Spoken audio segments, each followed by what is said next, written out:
Wah,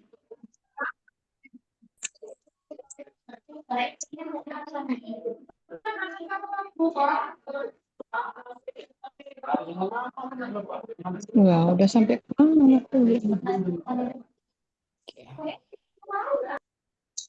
Bismillahirrahmanirrahim. Assalamualaikum warahmatullahi wabarakatuh. Waalaikumsalam warahmatullahi wabarakatuh.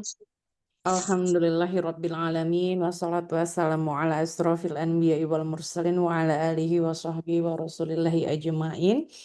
Puji syukur kehadirat Allah Subhanahu wa taala atas limpahan rahmat di tengah badai mati lampu ya yang menerpa Aceh. Kita masih bisa tetap bertatap muka dengan melalui Zoom dan juga tetap semangat untuk menyelesaikan misi dunia akhirat pada kegiatan PPG yang sedang Bapak Ibu ikuti. Dan tak lupa juga kita sanjung sajikan salawat dan salam ke baginda junjungan alam Nabi besar Muhammad Sallallahu Alaihi Wasallam. Mudah-mudahan kita semua menjadi umat yang mendapat syafaatnya di yaumil hisab kelak. Baik Bapak Ibu peserta UKM PPG IAIN Langsa, khususnya PAI kelas 4. Perkenalkan, saya Siti Hapsari Pratiwi. Hari ini diberi amanah oleh Prodi PPG untuk memberikan materi pendalaman pedagogi. Kalau pada batch yang sebelumnya saya terlibat tapi jadi wali kelas di RA gitu ya. Untuk batch kali ini saya bebas tugas menjadi wali kelas tapi dapat amanah untuk menyampaikan materi pendalaman pedagogi. Nah, sebelum kita berbicara lebih lanjut gitu ya. Sudah pasti Bapak Ibu sudah belajar secara sebelumnya. Materi apa saja yang dipelajari dalam modul-modul PAI. Hari ini kita hanya sedikit mereview dan merefresh apa yang sudah pernah Bapak Ibu baca. Dan saya yakin modul itu semuanya sudah di luar kepala ya Bapak Ibu ya. Sudah di luar kepala, mudah-mudahan luar kepala mahir gitu ya, bukan di luar kepala yang gimana gitu ya. Nah, Bapak Ibu saya mau sampaikan induksi yang dilakukan oleh Prodi PPG IAIN Langsa ini menjadi modal penting ketika Bapak Ibu nanti menghadapi uji pengetahuan karena apapun ceritanya pada proses UP Bapak Ibu bukan hanya diminta untuk mahir mengetahui apa jawaban yang akan diberikan pada soal-soal, tetapi juga teknik-teknik dalam proses menjawab. Nah, Bapak Ibu, secara singkat saya dosen di IAIN Langsa, kemudian alamat saya tentu saja di Langsa ya Bapak Ibu ya. Namun saat ini saya sedang berjuang ada dinas di Aceh Utara untuk melakukan visitasi akreditasi lembaga PAUD gitu ya. Jadi sudah 2 minggu saya ini cuti dari kampus tapi melakukan aktivitas tugas tambahan di Badan Akreditasi Provinsi Aceh Badan Akreditasi Dasar PAUD Dasar dan Menengah Provinsi Aceh. Nah, apa saja sih Bapak Ibu yang akan kita diskusikan hari ini? Yang akan kita diskusikan pada hari ini tentu saja mereview yang sudah Bapak Ibu pelajari sebelumnya, yaitu kita akan berbicara apa sih pembelajaran berbasis masalah, masalah kok dipelajari gitu ya. Nah, Bapak Ibu memang ini menarik sekali gitu ya. Banyak penelitian yang menyebutkan ternyata ketika anak disajikan masalah dalam proses pembelajaran cenderung kemampuan berpikirnya lebih meningkat dibandingkan hanya anak-anak mengetahui teori-teori yang seperti telah dilakukan pada masa-masa pembelajaran sebelum tahun 2020-an gitu ya.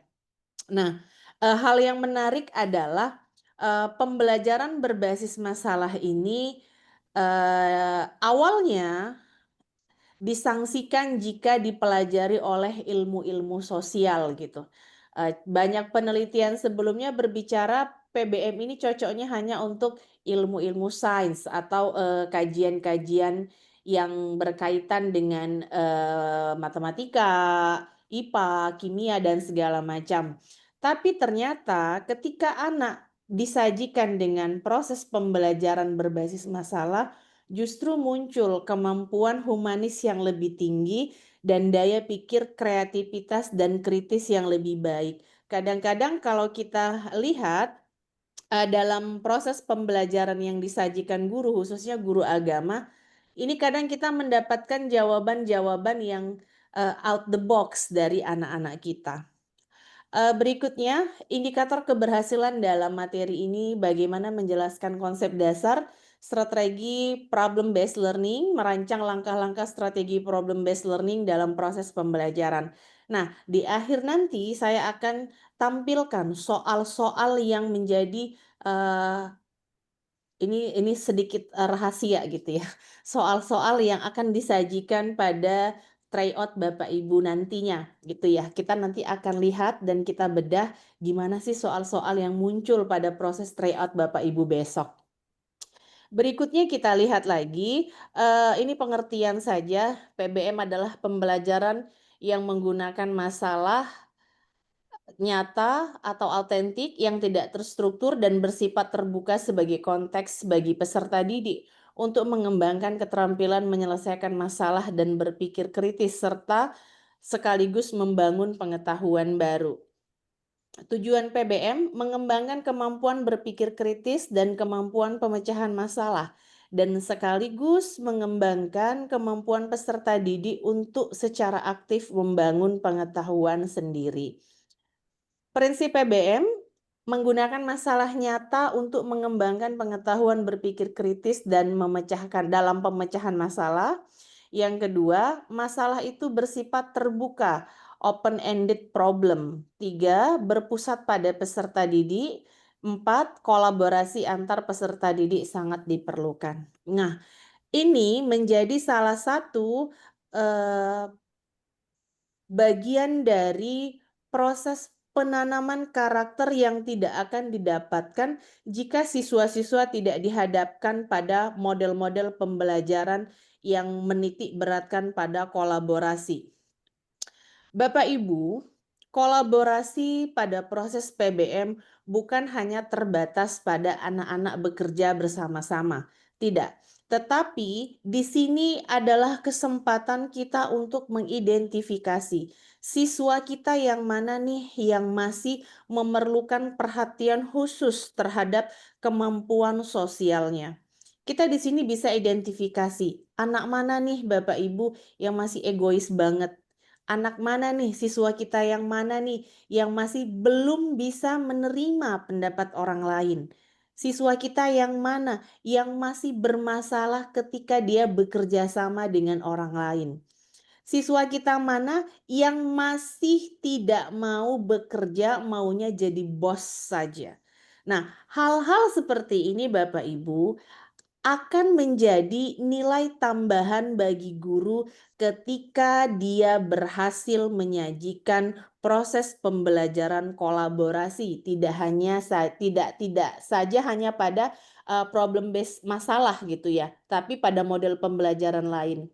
Nah, kolaborasi yang disajikan pada model pembelajaran PBM ini akan meningkatkan nilai tambah pada kemampuan kolaborasi siswa kita. Kalau saat ini di anak-anak didik kita belum tahu gitu ya Bapak Ibu, apa sih pentingnya kolaborasi untuk anak-anak didik kita. Nah, ini akan menjadi bibit untuk mereka ketika mereka semakin besar dan mereka harus bekerja sama di tengah-tengah masyarakat. Bapak Ibu kalau iseng lihat berita di koran gitu ya, yang ada job vacancy gitu ya, atau rekrutmen pekerjaan, pasti ada item bisa bekerja sama dalam tim. Percayalah Bapak Ibu, Bekerja sama dalam tim itu tidak bisa dipelajari dalam 1-2 malam ketika dewasa. Bekerja sama dalam tim itu kita tampilkan sejak dini Bapak Ibu. Kapan dininya itu? Di masa sekolah. Sekarang ini dia belum kelihatan Bapak Ibu. Apa sih urgensi atau manfaat kolaborasi ini ke anak didik kita? Tapi ini menjadi modal utama ketika mereka nanti semakin besar dan mereka bekerja sama dengan orang-orang yang skupnya lebih luas. Yuk kita tanya sama diri kita sebentar yuk. Saya kasih waktu 1 menit Bapak Ibu. Apakah Bapak Ibu gurunya sudah mudah bekerja samakah dengan orang-orang di sekitar, khususnya teman-teman di sekolah?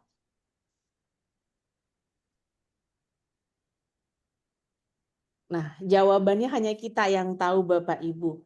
Percayalah Bapak Ibu, ketika kita mengalami kendala atau kesulitan bekerja sama dengan orang lain, itu bukan efek dari kita tidak bisa. Tetapi karena adanya traumatik di dalam diri kita sejak dini, ketika kita belajar dulu masih sekolah yang tidak memberikan kesempatan kita untuk berkolaborasi. Kolaborasi ini cakupannya bukan hanya sekedar kerja Bapak Ibu, tetapi di sini ada menaruh kepercayaan pada orang. Apalagi menerima kelemahan orang. Di sini juga ada itemnya. Bu, lantas kaitannya dengan proses pembelajaran apa? Nah, dalam model pembelajaran berbasis masalah, ketika anak tidak memiliki kemampuan kolaborasi yang baik, biasanya akan mengalami kesulitan.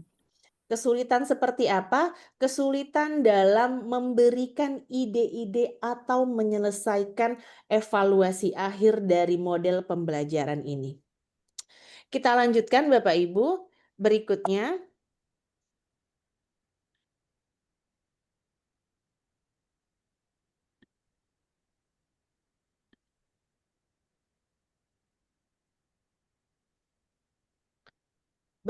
ciri-ciri PBM.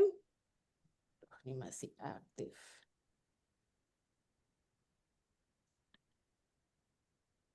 Ciri-ciri PBM kita lihat aktivitas pembelajaran tidak hanya sekedar mengharapkan peserta didik mendengarkan, mencatat, kemudian menghafal, melainkan harus aktif berpikir, berkomunikasi, mengolah data, dan akhirnya menyimpulkan. Aktivitas pembelajaran harus diarahkan untuk menyelesaikan masalah. PBM menempatkan masalah sebagai fokus pembelajaran. Tanpa masalah tidak mungkin terjadi proses pembelajaran. Yang berikut, pemecahan masalah dilakukan menggunakan pendekatan berpikir ilmiah, deduktif, induktif. Apa ini deduktif, induktif Bapak Ibu? Dari hal-hal yang bersifat umum, kemudian dipecah menjadi bagian kecil-kecil. Yang berikutnya, sistematik empirik. Sistematis dia terjadi secara struktur yang ada aturan. Empirik memberikan pengalaman belajar kepada siswa. Yang berikut, langkah PBM. Ini sudah bisa dilihat di modul ya Bapak Ibu ya. Tahap 1 mengorientasikan peserta didik terhadap masalah. 2 mengorganisasikan peserta didik, membimbing penyelidikan individual maupun kelompok. 3 mengembangkan dan menyajikan hasil karya. 5 menganalisis dan mengevaluasi proses pemecahan masalah. Ditekankan penilaian pemecahan masalah dalam bentuk penilaian kinerja. Artinya Bapak Ibu, satu-satunya jawaban akhir siswa itu bukan menjadi nilai mutlak, tetapi dalam PBM Bapak Ibu menilai seluruh proses pembelajaran yang sudah pernah dilakukan atau dialami siswa dengan sinteks yang disebutkan tadi, dari mulai orientasi masalah, penyelidikan, penyajian, hingga di bagian akhirnya adalah kinerja anak-anak dalam satu kesatuan. Berikutnya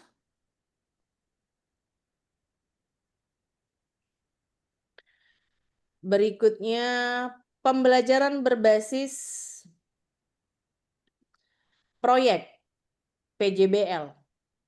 Nah, kita ketahui ya Bapak Ibu ya, PBL dengan PJBL ini adalah pembelajaran yang dua sisi mata uang dalam kurikulum Merdeka yang saat ini sudah di hampir 80% sekolah di Indonesia itu sudah mengimplementasikannya.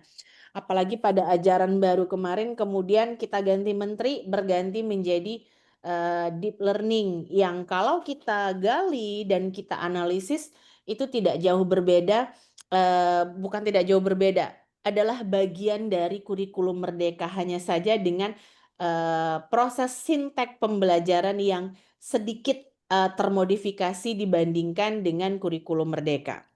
Nanti akan kita coba lihat.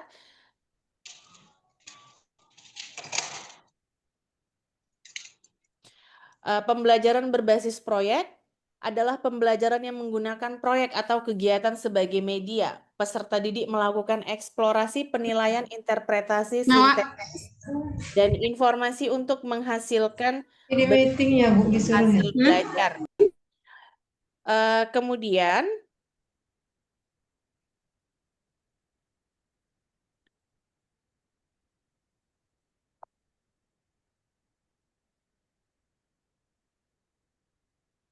prinsip pembelajaran berbasis proyek.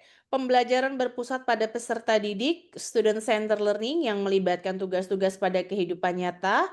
Tugas proyek menekankan pada kegiatan penelitian berdasarkan suatu tema atau topik yang telah ditentukan dalam pembelajaran. 3. Penyelidikan atau eksperimen yang dilakukan secara otentik dan menghasilkan produk nyata. 4. Produk atau laporan atau hasil karya tersebut selanjutnya dikomunikasikan untuk mendapat tanggapan dan umpan balik untuk perbaikan proyek berikutnya. Manfaat pembelajaran berbasis proyek, memperoleh pengetahuan dan keterampilan baru dalam pembelajaran, meningkatkan kemampuan peserta didik dalam pemecahan masalah, membuat peserta didik lebih aktif dalam pemecahan masalah yang kompleks. 4. Mengembangkan dan meningkatkan keterampilan peserta didik dalam mengelola sumber, bahan, alat, atau untuk menyelesaikan tugas. Yang terakhir, meningkatkan kolaborasi peserta didik khususnya pada PBP yang bersifat kelompok. Thomas tahun 2000 menetapkan 5 kriteria pembelajaran berbasis proyek. Yang pertama, keterpusatan berfokus pada pertanyaan atau masalah. 3. Investigasi konstruktif atau desain. 4. Otonomi pembelajar. Dan 5. Realistis. Kita lihat berikutnya 5 langkah pembelajaran berbasis proyek. Penentuan proyek, perencanaan penyelesaian proyek, penyusunan jadwal, penyelesaian dengan fasilitas monitoring dan guru, dan terakhir penyusunan laporan presentasi. Nah, yang perlu diingat Bapak Ibu, ketika Bapak Ibu memilih PJBL dalam proses pembelajaran, tidak mungkin bisa selesai dalam 1 atau 2 kali pertemuan. Kenapa? Dalam proses pembelajaran yang berbasis PJBL, sebaiknya kita memang menentukan proyek apa yang harus dilakukan siswa. Karena kalau PJBL kita ada kaitan dengan penyusunan jadwal ini. Penyusunan jadwal memiliki peranan penting dalam proses proyek yang akan diselesaikan oleh siswa kita. Nah, yang terpenting, proyek-proyek yang akan diselesaikan oleh siswa itu harus terdekat dari siswa kita, Bapak Ibu. Jangan sampai kita menyuruh anak melakukan menyajikan pembelajaran berbasis proyek, tapi jauh sekali tema-tema itu dari kehidupan siswa kita. Karena dasar dari semua proses pembelajaran tetap adalah yang terdekat dari siswa kita. Dan terakhir, evaluasi proses dan hasil proyek. Seperti yang saya bilang, tidak ada kalau berbicara proyek, tidak ada proyek yang gagal. Kenapa? Karena semua proyek yang dikerjakan oleh anak-anak kita sudah mengikuti ritme atau sinteks pembelajaran ini. Yang ada adalah proyek yang terselesaikan atau tidak. Tapi kalau gagal nggak ada Bapak Ibu. Yang berikutnya kita lihat 6 penilaian dalam pembelajaran berbasis proyek. Kemampuan pengelolaan, kedua relevansi,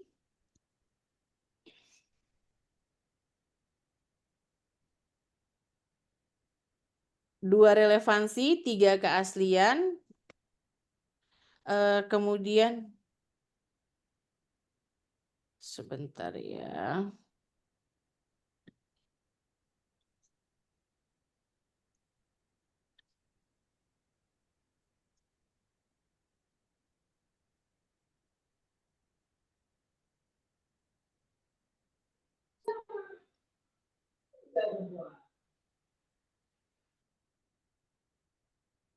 Oke.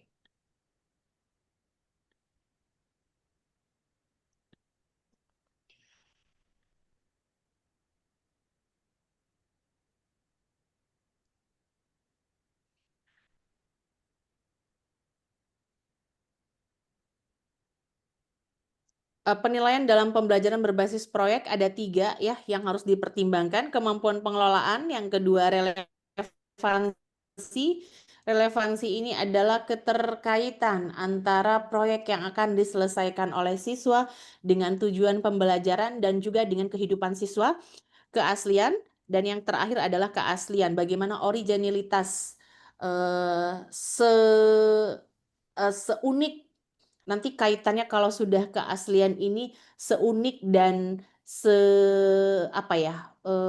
bagaimana siswa itu memang berhasil melakukan sesuai dengan yang dilakukannya gitu Bapak Ibu. Artinya maksudnya dia tidak mencontek, tidak mengambil ide orang, tidak mengaku-akui ide orang gitu. Nah, kemudian kita lihat pembelajaran berdiferensiasi atau berpusat pada murid. Ini dulu saya pernah dikomplain Bapak Ibu ketika saya menyatakan bahwasanya pembelajaran berdiferensiasi ini adalah hal mutlak yang harus dilakukan guru. Kata gurunya begini dengan saya, Bu Tiwi, dengan gaji yang sangat terbatas, kebetulan dulu yang nanya itu gurunya belum sertifikasi gitu ya.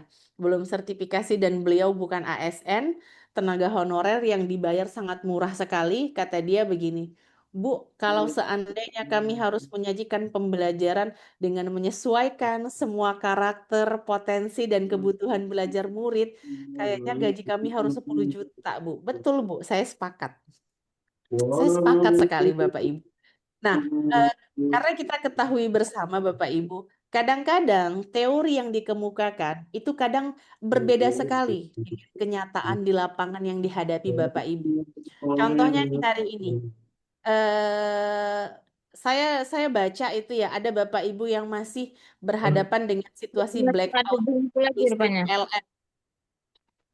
Kemudian Bapak Ibu masih ada yang terbatas dengan akses internet. Nah, ini semua juga bagian dari kendala ketika Bapak Ibu harus menjadi guru yang ideal.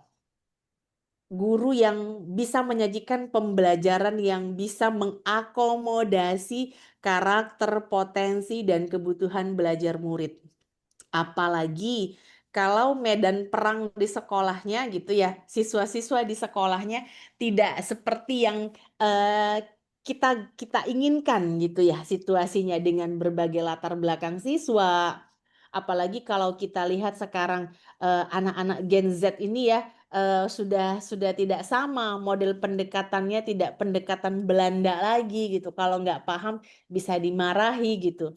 Nah, ini akan menjadi tantangan yang besar sekali. Kita lihat ini catatan dari Kementerian Pendidikan, Kebudayaan, Riset, dan Teknologi. Setiap anak adalah unik, tidak satu pun anak yang sama. Anak kembar pun memiliki DNA yang berbeda. Tentunya masing-masing anak memiliki hak untuk mendapatkan pendekatan yang berbeda dalam belajar.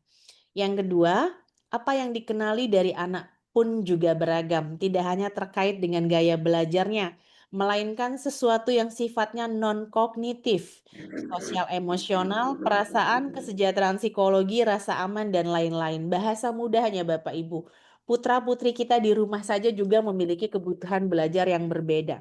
Kita sebagai orang tua juga masih perlu waktu, dan sampai hari ini juga kita masih belajar. Oh, ternyata anakku begini.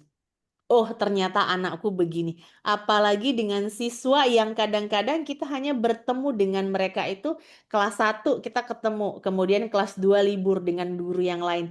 Kelas 3 nanti ketemu lagi. Nah, hal ini menjadi tantangan yang sangat besar sekali untuk guru-guru. Ketika guru-guru diminta seprofesional mungkin, inilah yang sedang dialami Bapak Ibu semua. Lagi pendidikan untuk menjadi guru profesional yang ujung namanya nanti akan GR gitu ya. Dan akan semakin mudah-mudahan nggak semakin GR juga ya. Hanya gelarnya saja yang bertambah ya Bapak Ibu ya. Kalau secara kepribadian mudah-mudahan tetap rendah hati, tetap tetap tawadu gitu ya. Jangan seperti Bu Yogi itu ya yang di Instagram itu ya, guru sertifikasi itu ya. Ada yang ngikuti Bu Yogi nggak? Nah, berikutnya kita lihat lagi hakikat pembelajaran berdiferensiasi, Bapak Ibu kita lihat. Pembelajaran berdiferensiasi intinya berupaya menyajikan atau memberikan layanan belajar kepada anak-anak sesuai dengan kebutuhan yang diharapkannya atau yang dibutuhkannya. Walaupun ini sedikit pekerjaan yang amat melelahkan. Karena sempat di dalam kelas Bapak Ibu ada 4 gaya belajar anak, berarti ada 4 kebutuhan belajar yang harus didesain. Ada 4 jenis penilaian yang harus dilakukan. Enggak bisa hanya dengan satu saja. Ini menjadi catatan yang menarik sekali Bapak Ibu. Kita tahu gitu ya, kadang-kadang permintaan kurikulum kita ini sedikit agak-agak gitu ya Bapak Ibu ya. Guru harus profesional, guru tidak boleh marah-marah, tetapi sumber daya yang tersedia di sekolah kita sangat terbatas. Ini juga dialami Bapak Ibu, bukan hanya Bapak Ibu di sekolah, kami yang di perguruan tinggi juga mengalami hal ini. Nah, kita lihat Bapak Ibu, pembelajaran berdiferensiasi aspeknya pada akhirnya adalah tuntutan untuk hasil belajar dari apa yang dilakukan dan dipikirkan siswa dan hanya berupa guru dapat memajukan pembelajaran dengan mempengaruhi apa yang siswa lakukan untuk belajar. Ini menurut teoritisnya. Kemudian kita lihat ini adalah konsep dari belajar merdeka atau merdeka belajar, MBKM. Nah, kalau kita lihat Bapak Ibu, Bu Tiwi, kalau gitu Ibu termasuk kiblat yang mana? Saya bukan kiblat yang harus mengakomodasi semua aspek-aspek pembelajaran Bapak Ibu. Karena kalau di kelasnya itu ada 2 atau 3 guru, ada 1 guru utama, kemudian ada guru pendamping, saya mendukung 100% konsep merdeka belajar atau berdiferensiasi. Karena sudah pasti bisa terpenuhi. Tapi kalau gurunya hanya 1, harus menghadapi 30 siswa dengan kebutuhan belajar yang berbeda, ngadi-ngadi pemerintah kita Bapak Ibu. Kecuali gaji guru sepakat diteken oleh DPR gitu ya. Gaji guru minimal 5 juta, itu saya akan oke kan? Saya akan dukung. Tapi kalau masih dengan situasi seperti ini, sepertinya berat sekali untuk guru-guru kita. Bapak Ibu saya masih ketemu dengan sekolah ya, ini tidak jauh dari Langsa ya Bapak Ibu ya. Dengan sekolah di tahun lalu saya itu berada di akreditasi di wilayah Aceh Timur, di SD. Di SD ini Bapak Ibu, muridnya hanya kelas 6-nya ya, kelas 6-nya pada saat itu hanya 3 orang Bapak Ibu. Dengan murid yang sangat terbatas, apakah berdampak Bu Tiwi dengan kualitas pembelajaran? Tentu saja. Walaupun di pedalaman, tapi nilai ANBK-nya tinggi, rapat pendidikannya hijau. Kenapa?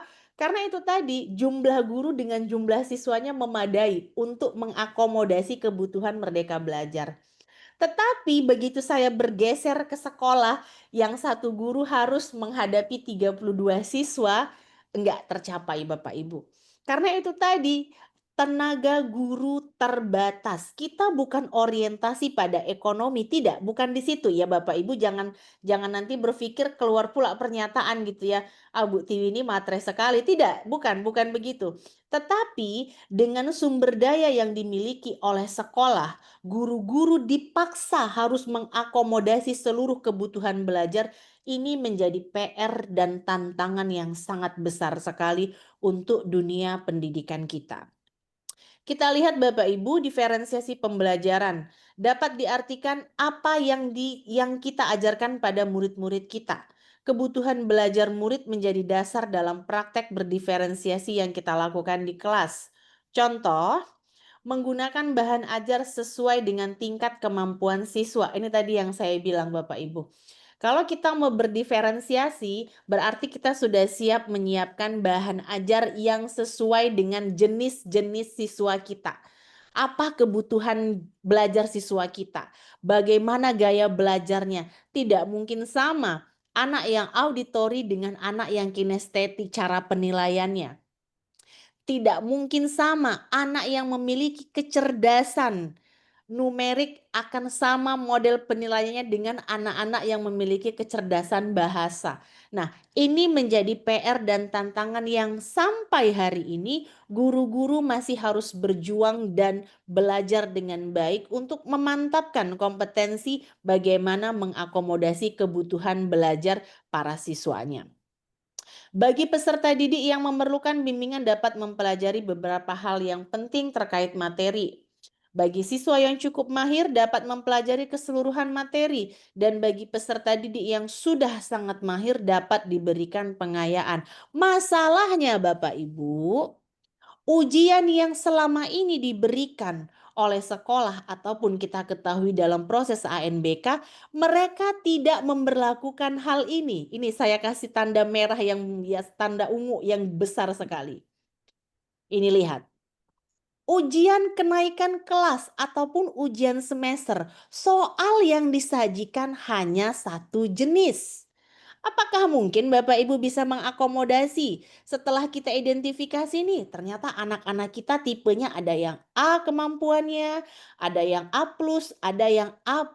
Kita tidak gunakan ABC. Tetapi ujian yang kita sajikan soalnya hanya satu, dan ujian akhir menjadi salah satu indikator dalam proses penentuan nilai akhir siswa kita. Bukan satu-satunya ya, bahasa saya ya, salah satunya. Kalau memang pemerintah mewajibkan seluruh guru harus melakukan hal-hal pembelajaran yang mengakomodasi kebutuhan belajar siswa, berarti harus juga ujiannya nggak bisa satu jenis Bapak Ibu. Harus dengan tipe ini. Yang pertama ada siswa yang cukup mahir. Yang kedua kita coba ganti warnanya. Yang kedua ada yang sudah sangat mahir. Yang ketiga ada siswa yang kemampuannya terbatas. Ini tidak boleh sama jenis ujiannya Bapak Ibu. Harus berbeda. Kenapa? Kalaulah kemampuannya sudah kita ketahui berbeda, tapi ujian yang diberikan tetap sama, berarti kita tidak mengakomodasi kebutuhan belajarnya. Bu, lantas Bu, solusinya seperti apa Bu Tiwi? Ayo Bapak Ibu, kira-kira gimana ya solusi yang harus kita berikan sama anak-anak? Ini kita udah tahu nih, kemampuannya nggak sama nih. Ada yang A, ada yang plus, ada yang A++. Tapi jenis ujian semester yang kita tampilkan juga masih sama Bapak Ibu. Ini menjadi PR yang berat sekali. Saya mendukung Bapak Ibu semuanya. Nah, dalam proses kalau kita berbicara secara teoritis, pembelajaran berdiferensiasi Bapak Ibu, seyogyanya kita sangat membutuhkan yang namanya portofolio siswa-siswa kita. Portofolio menjadi salah satu indikator keberhasilan anak-anak dalam proses pembelajaran.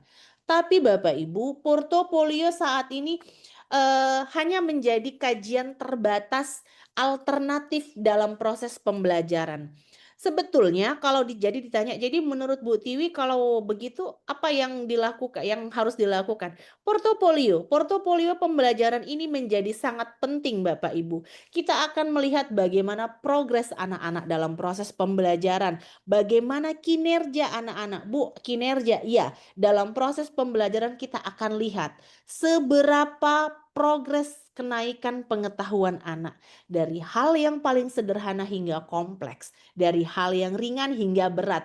Ini menjadi salah satu cara paling efektif untuk mengukur keberhasilan pembelajaran anak-anak kita dengan basis diferensiasi pembelajaran. Berikut kita beralih Bapak Ibu. Proses cara mengajarkan, proses pembelajaran dalam bentuk pendampingan didiferensiasi sesuai kesiapan peserta didik. Bagi siswa yang membutuhkan bimbingan, perlu mengajarkan secara langsung. Bagi peserta yang cukup mahir, dapat diawali dengan modeling yang dikombinasikan dengan kerja mandiri, praktik, dan peninjauan ulang. Bagi peserta didik yang sangat mahir, dapat diberikan beberapa pemantik untuk tugas mandiri kepada peserta didik yang sangat mahir. Diferensiasi pada hasil pembelajaran. Bagi peserta didik yang memerlukan bimbingan bisa menjawab pertanyaan-pertanyaan mengenai konten inti materi, sedangkan bagi peserta didik yang cukup mahir dapat membuat presentasi yang menjelaskan penyelesaian masalah sederhana.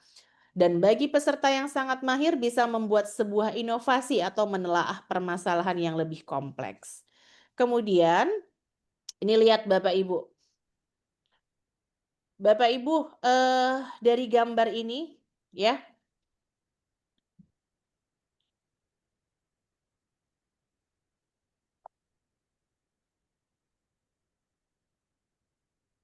Saya kasih gambarnya aja ya.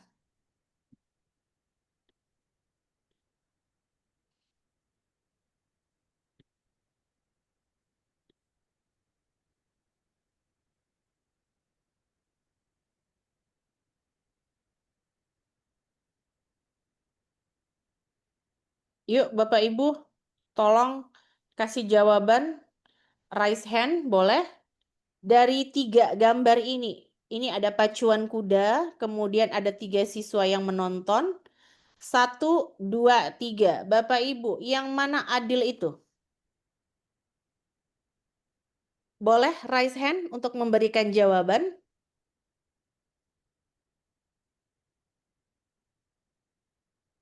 Bisa dilihat gambarnya Bapak Ibu? Mohon direspon. Bisa, Bu. Oke, silakan Pak Sugiono. Mana Pak yang adil itu Pak? Gambar nomor 2, Bu. Kenapa Pak? Menunjukkan bahwa ada siswa dengan tinggi badan yang berbeda. Siswa dengan tinggi badan yang pertama itu mungkin tingginya bisa 1,50 meter, yang kedua 1,30 meter mungkin, yang ketiga mungkin 1,20 meter. Ini menunjukkan bahwa secara kasat mata ini menunjukkan suatu keadilan ya Bu. Jadi semuanya dapat merasakan dan dapat melihat pacuan kuda bersama. Oke, terima kasih Pak Sugiono. Dari mana Pak? Dari SMA 2 Birembayan. Oh, dari Birembayan, deket ya. Oke, makasih Pak Sugiono. Kemudian Pak Nur Hijrah Nanda. Silakan Bapak. Baik, Bu. Saya coba melihat dari sisi yang berbeda, Bu ya. Iya, tadi Pak Sugiono yang nomor 2 adil. Bapak nomor berapa Pak? Secara konseptual saya sepakat bahwa yang nomor 2 ada, tapi kan secara kenyataan kan gitu. Terkadang realitanya itu lebih condong kepada nomor 3. Bu. Secara Kenapa, Pak? realita, Bu ya. Secara harapan, secara teoritis betul, Bu. Konsep keadilan seperti yang nomor 2, artinya proporsional kalau saya lihat di sini, Bu ya. Menyesuaikan dengan keadaan dan kebutuhan. Tapi faktanya di lapangan, kan apalagi kita seorang guru kan sering melihat bahwa faktanya di lapangan itu memang kalau saya melihatnya lebih condong kepada yang nomor 3 kan gitu. Karena faktanya memang yang punya kemampuan itu tidak bisa dipungkiri dia akan menggunakan kemampuan lebihnya. Tapi dari sudut pandang yang berbeda Bu ya, bukan melihat benar dan salahnya. Oke, gitu ya. Berarti selama ini yang Bapak lihat yang sudah pinter makin pinter gitu berarti ya Pak ya. Yang sedang ya Masih gitu. muncul dinamika Oke, seperti itu, Bu. oke baik. Nah, Bapak Ibu bener ya. Kalau secara yang benar inilah Bapak Ibu konsep adil itu. Yang nomor 2. Disinilah dia kaitan dengan pembelajaran berdiferensiasi yang baru saya terangkan tadi. Anak-anak diberikan sesuai dengan kebutuhannya. Yang sudah tinggi nih kita lihat Bapak Ibu, dia bisa menonton pacuan kuda tanpa memerlukan bantuan. Ini kita anggap yang sangat mahir, plus. Kemudian ada anak yang kurang tinggi sedikit, diberikan bantuan dengan tatakan 4 gitu ya, dengan 1 tatakan. Kemudian anak yang sangat kurang dikasih 2 tatakan sehingga ketiganya bisa menonton pacuan kuda dengan porsi yang sama. Bapak Ibu, inilah dia diferensiasi pembelajaran yang pada akhirnya akan melahirkan yang namanya inklusivitas. Inklusivitas dalam proses pembelajaran adalah Bapak Ibu, pembelajaran yang berusaha memenuhi memenuhi kebutuhan belajar siswa sesuai dengan kebutuhan belajarnya. Jadi kalau berbicara adil, yang adil itu yang nomor 2 Bapak Ibu.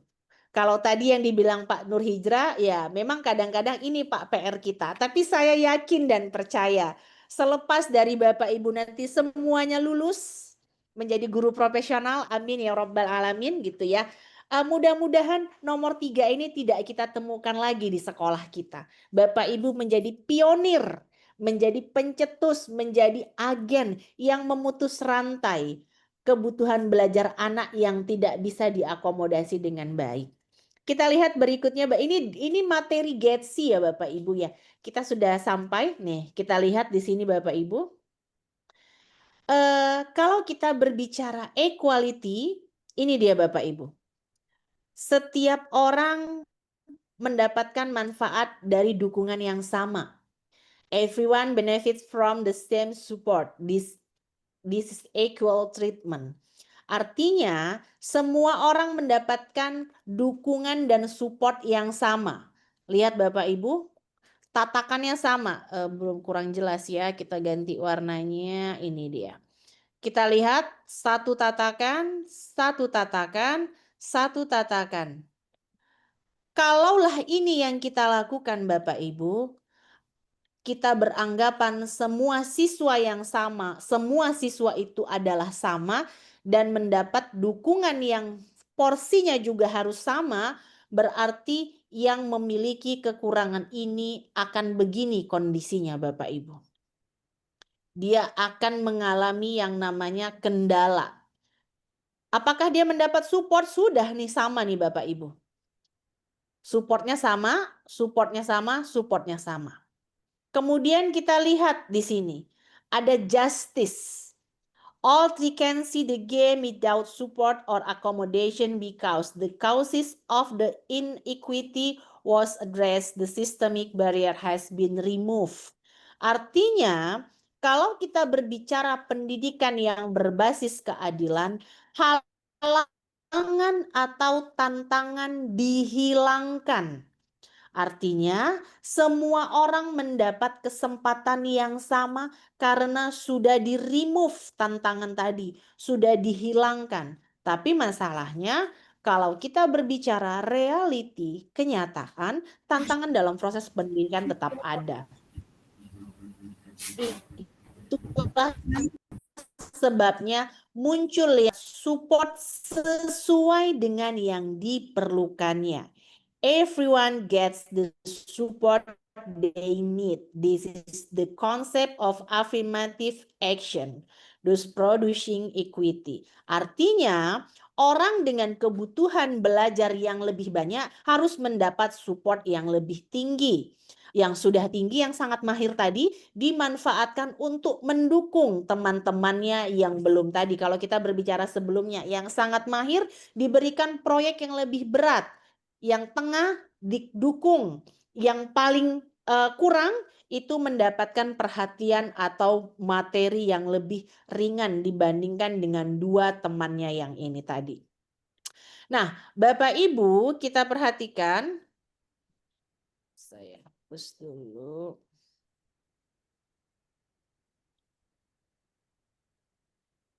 Oke. Kita lihat Bapak Ibu, tadi kita sudah tinggalkan inklusivitas dalam pendidikan. Kita masuk ke materi ini, saya ngebut banget ya. Saya kayak naik JRG nih ya, nerangkannya ya. Beralih dari PBL nih, sorry ya Bapak Ibu ya, maaf ya. Nah, kita ini sekarang berbicara tentang TPEC, Teknologi Pedagogi Content Knowledge, atau TPEC. Nih, kita lihat Bapak Ibu arsirannya. Kita lihat materi di sini. Kita lihat di sini ada teknologi, kita lihat di sini ada pedagogi, kemampuan guru dalam mengelola kelas, dan segala macam. Akan melahirkan asiran baru. Asirannya itu disebut dengan TPEC. Ini dia Bapak Ibu arsirannya. Yuk Bapak Ibu kita lihat apa sih TPEC itu ya. Nah, TPEC adalah identifikasi kompetensi pembelajaran atau pre-planning. 2. Pemilihan teknologi yang relevan. 3. Aktivitas pembelajaran interaktif. 4. Evaluasi dan refleksi pembelajaran. Dan yang kelima adalah penguatan dan pengayaan. Pendekatan dalam TPEC Bapak Ibu, Bu Tiwi, apakah TPEC ini harus menggunakan teknologi? Ya Bapak Ibu, karena sudah jelas di sini ada arsiran teknologi. Artinya teknologi memiliki sumbangsih dalam proses pembelajaran yang akan disajikan guru. Ini materi, ini kemampuan guru dalam proses pengelolaan, perencanaan, pelaksanaan, dan hingga evaluasi. Kita lihat berikutnya. Langkah TPEC tadi sudah. Kemudian ini yang paling hot ya, deep learning. Kalau kita di Kemenak ada satu lagi itu ya Bapak Ibu ya, kurikulum cinta gitu ya. Memang sepertinya tantangan zaman sekarang itu orang banyak yang jiwa-jiwa kering gitu. Jadi harus dibasahi dengan kurikulum cinta gitu. Biar habluminallah, habluminannasnya semakin baik. Nah, kita lihat Bapak Ibu, pembelajaran deep learning, revolusi pendidikan mendalam. Apa sih deep learning? Pasti Bapak Ibu semua sudah mahir sekali. Karena ketika konsep ini dikenalkan oleh Abdul Muti gitu ya, Menteri Pendidikan kita yang baru, ini langsung banyak sekali melahirkan pemateri-pemateri atau fasilitator yang bisa Bapak Ibu rujuk. Kita lihat, berbeda dengan deep learning dalam kecerdasan buatan, di ranah pendidikan, deep learning berfokus pada pemahaman konsep dan kompetensi secara mendalam dalam materi yang lebih spesifik dan terfokus. Pendekatan ini secara tegas menolak pembelajaran permukaan, surface learning yang hanya mengandalkan hafalan tanpa pemahaman yang makna. Kita lihat berikut. 3 pilar utama deep learning menurut Mendiknas Abdul Muti. Meaningful learning, menghubungkan konsep baru dengan pengetahuan yang dimiliki, menciptakan relevansi yang kuat. Berikutnya, mindful learning, meningkatkan kesadaran siswa terhadap proses belajar dan perkembangan pemahaman mereka sendiri. Berikutnya, joyful learning, menciptakan lingkungan belajar yang menyenangkan, memotivasi, dan penuh semangat. Ketiga pilar ini adalah fondasi untuk mencapai pembelajaran yang efektif dan berkelanjutan. Artinya, dalam proses deep learning tidak berbicara sebanyak apa yang siswa pelajari, tetapi sedalam apa materi tersebut dikuasai oleh siswa. Jadi tidak lagi berfokus pada kuantitas, tetapi sudah berfokus pada kualitas materi yang akan dikuasai oleh siswa-siswa ketika selesai mengikuti pembelajaran dengan Bapak Ibu. Kita lihat langkah-langkah pembelajaran deep learning, fase persiapan, preparation stage, membangun kesadaran, mindful learning, fase eksplorasi, exploration stage, menciptakan pembelajaran bermakna, fase aplikasi, menjadikan pembelajaran menyenangkan, joyful, fase refleksi dan evaluasi, reflection dan evaluation stage. Nah, Bapak Ibu, pendekatan pendidikan layanan anak berkebutuhan khusus, ini tadi harusnya dekatnya dengan yang sana. Ini agak slide-nya agak. Pendidikan inklusi, sistem pendidikan yang memberikan kesempatan belajar bersama bagi anak-anak berkebutuhan khusus dan anak reguler dalam satu lingkungan yang sama tanpa diskriminasi. Oke, Bapak Ibu, ini landasan hukumnya. Berdasarkan Permendikmas 2009, kemudian tahun 2003 yang menjamin hak pendidikan yang sama bagi semua anak. Bapak Ibu, sedikit info, sejak tahun 2020 penelitian saya berfokus pada pendidikan inklusi di sekolah, khususnya di sekolah dasar, gitu ya. Nah, saya pengen tahu nih Bapak Ibu, boleh share 2 orang Bapak Ibu pengalaman. Apakah di sekolah Bapak Ibu ada anak berkebutuhan khusus? Boleh share? Kalau ada, seperti apa situasinya, khususnya dalam proses pembelajaran yang Bapak Ibu sajikan? Boleh Bapak Ibu 2 atau 3 orang menyampaikan pengalamannya kepada kita semua, agar kita bisa dengar nih Bapak Ibu. Silakan. Oke, Pak Nur Hijrah. Pak Nur Hijrah, silakan. Pak Nur Hijrah dari mana Pak Nur Hijrah? Izin Bu, kenalkan saya dari SMA Negeri 1 Sekra Citamiang. Oh, dari Sekra. Oke, saya pernah Siap, juga tuh ke Sekra, ke siap. Jambu Rambung. Oke, silahkan Pak Nur Hijrah, boleh share Pak Hijrah. Panggilannya siapa Pak, Bapak? Tergantung anak muda sih Bu, ada yang manggil Nur, ada yang manggil Oh, Hijrah, ada yang manggil oke. Nanda gitu. Baik, Pak Nur. Silakan Pak Nur, boleh ceritakan pengalamannya seperti apa dengan siswa Siap, ABK khususnya dalam proses pembelajaran Bapak. siap Bu. Tepatnya itu pada tahun 2019, saya punya seorang siswa yang menurut saya cukup untuk masuk kategori berkebutuhan khusus Bu ya. Keadaan kami pada saat itu, terutama saya pribadi, terus terang tidak memiliki pengetahuan lebih tentang siswa berkebutuhan khusus Bu ya. Jadi ini pengalaman masa lampaunya Bu ya. Dan sekolah kami kebetulan sekolah yang paling ujung Bu, di seberang sungai. Jadi dilemanya adalah kalau kami terima sebenarnya kami belum mampu dan belum sanggup terus terang. Tapi kalau kami tidak terima, dia akan putus sekolah. Eh, Dalam perjalanannya ya pasti sulit lah bukan, karena kami sendiri tidak memiliki pengetahuan lebih. Tapi ya insya Allah pelan-pelan kami coba sebisanya dan akhirnya siswa tersebut tamat. Yang unik bagi saya pada saat itu adalah ketika saya harus memilih memberikan perhatian lebih pada yang bersangkutan, tapi bukan berpeluang, memang menimbulkan kecemburuan sosial kan gitu ya bagi kawan-kawan yang lain gitu Pak ya. Karena pada saat itu memang belum ada ruang untuk memberikan perhatian lebih terhadap siswa yang demikian. Sehingga saya lebih memilih pada saat itu, mudah-mudahan tidak salah, saya coba mengimbangi dengan memberikan perhatian lebihnya itu secara personal di luar jam belajar. Dan kalau dalam keadaan pembelajaran, saya memberikan dispensasi khusus terhadap yang bersangkutan. Tapi dengan penekanan kepada siswa yang lain bahwa ini situasional yang hanya berlaku pada dia dan tidak bisa diirikan. Mungkin dengan bahasa ringannya, ya orang dengan kelebihannya ya memang harus dikasih lebih gitu. Kira-kira begitu bahasa saya. Tapi yang unik bagi saya hari ini adalah yang saya syukuri sekali bahwa siswa tersebut hari ini bisa menjadi ikon bagi adik-adiknya, bahwa abangnya aja yang begitu bisa tamat. Bagaimana dengan adiknya yang tidak seperti itu? Kira-kira itu yang saya banggakan dari dia pada saat hari ini. Ketika adik-adik mulai turun semangat belajar, saya tinggal cokeh aja, lihat tuh abangmu si Polan itu tamat loh gitu-gitu. Karena kan kondisi kami di hulu Bu, terus terang minat bakat anak tentang sekolah itu naik turun seperti air sungainya Bu. Jadi ekonomi naik gitu, agak naik gitu kan, tapi ketika ekonomi surut kadang ya animo ke sekolah juga.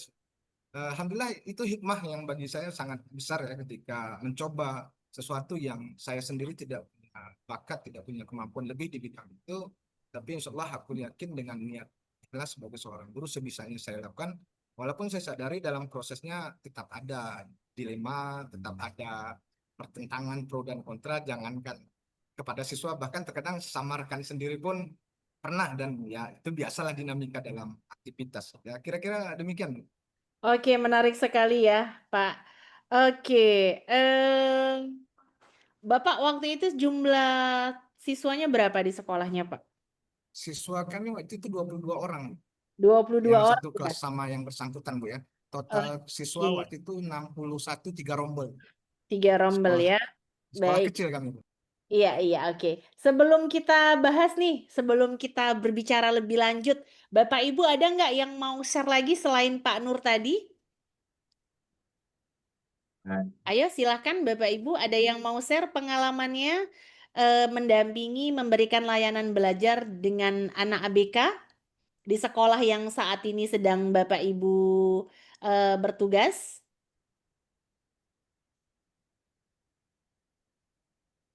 Ada Bapak Ibu?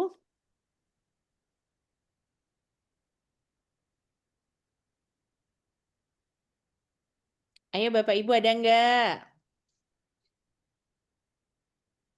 Izin masuk, Ibu. Oke, silahkan Ibu. Bu Mayuni dari mana Bu Mayuni?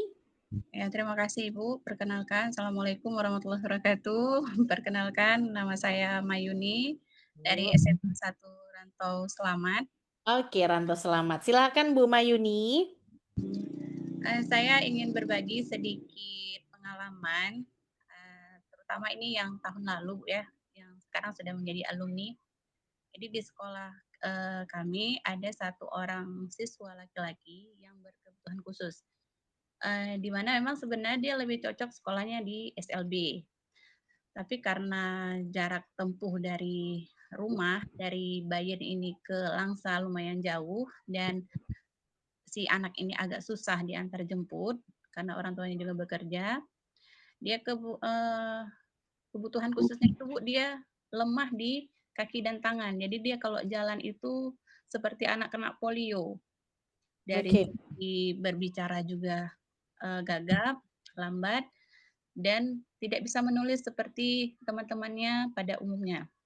Oke. Nah, dia di sini di kelas, alhamdulillah tidak ada pembulian dan mendapat respon yang baik karena melihat semangatnya, meski kemampuannya di bawah rata-rata temannya, tapi dia punya semangat yang tinggi dan kami memotivasi, mengajak supaya dia selalu semangat. Dan di kelas 2 dia terpilih untuk mengikuti Olimpiade Paralimpik di Banda Aceh dan juara 3 besar saat itu. Cabang apa Bu? Cabang apa? Cabang atletik, lari saat itu.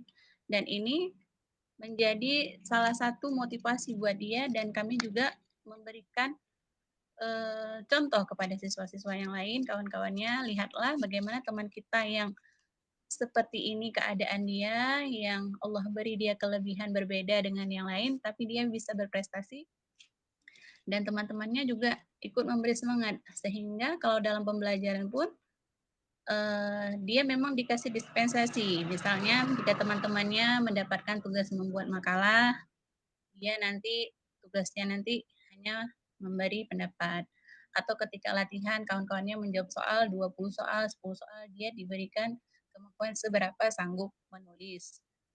Dan di sini kami sangat bersyukur bisa ikut membimbing siswa yang berkebutuhan khusus seperti alumni kami tadi. Dan inklusif saat itu memang belum terlalu gempar seperti sekarang. Dan tahun-tahun ini baru ada pembinaan, seperti ada pelatihan-pelatihan seperti itu. Jadi ketika masih dari dia kelas 1, kami agak bingung sedikit menghadapi anak yang seperti ini bagaimana, takutnya tantrum atau dia susah berteman dengan teman-temannya. Ini menjadi tantangan buat kami dan alhamdulillah saling share, saling berbagi ilmu dan pengalaman sampai tamatlah siswa ini dengan nilai yang baik. Ya, meski kita ya meski tidak seperti akademik kawan-kawan yang lain, tapi dia punya kelebihan di sisi yang lain. Mungkin begitu saja Bu pengalaman saya. Menarik sekali Bu Mayuni dengan Pak Nur tadi. Ini yang berhasil nih Bapak Ibu. Saya pengen tahu dong satu pengalaman yang ceritanya agak tidak membahagiakan dua orang sebelumnya nih, teman-temannya nih Bapak Ibu. Boleh cerita Bapak Ibu pengalamannya? Kalau tadi kita sudah dengar dari Pak Nur dan Bu Mayuni, keberhasilan ya dan hal yang sangat membanggakan sekali terhadap pencapaian yang sudah pernah dilakukan Bapak Ibu. Bu, malu lah Bu kalau masih gagal. Enggak Bapak Ibu, kita bukan mau berbicara karena kita dalam proses belajar. Kalau dalam proses belajar enggak perlu kita sungkan, perlu malu karena kita pengen tahu hal yang masih salah apakah bisa kita perbaiki nih sama-sama atau mungkin nanti ada solusi atau masukan dari teman-teman gitu ya. Boleh cerita dong satu Bapak Ibu pengalamannya yang belum membahagiakan atau seberhasil Bu Mayuni dan Pak Nur tadi. Boleh satu orang Bapak Ibu? Kita pengen denger nih. Biar makin banyak nih kita diskusinya. Ayo Bapak Ibu. Oke, Bu Sumiati silakan Bu Sumiati. Masih di unmute Bu Sumiati?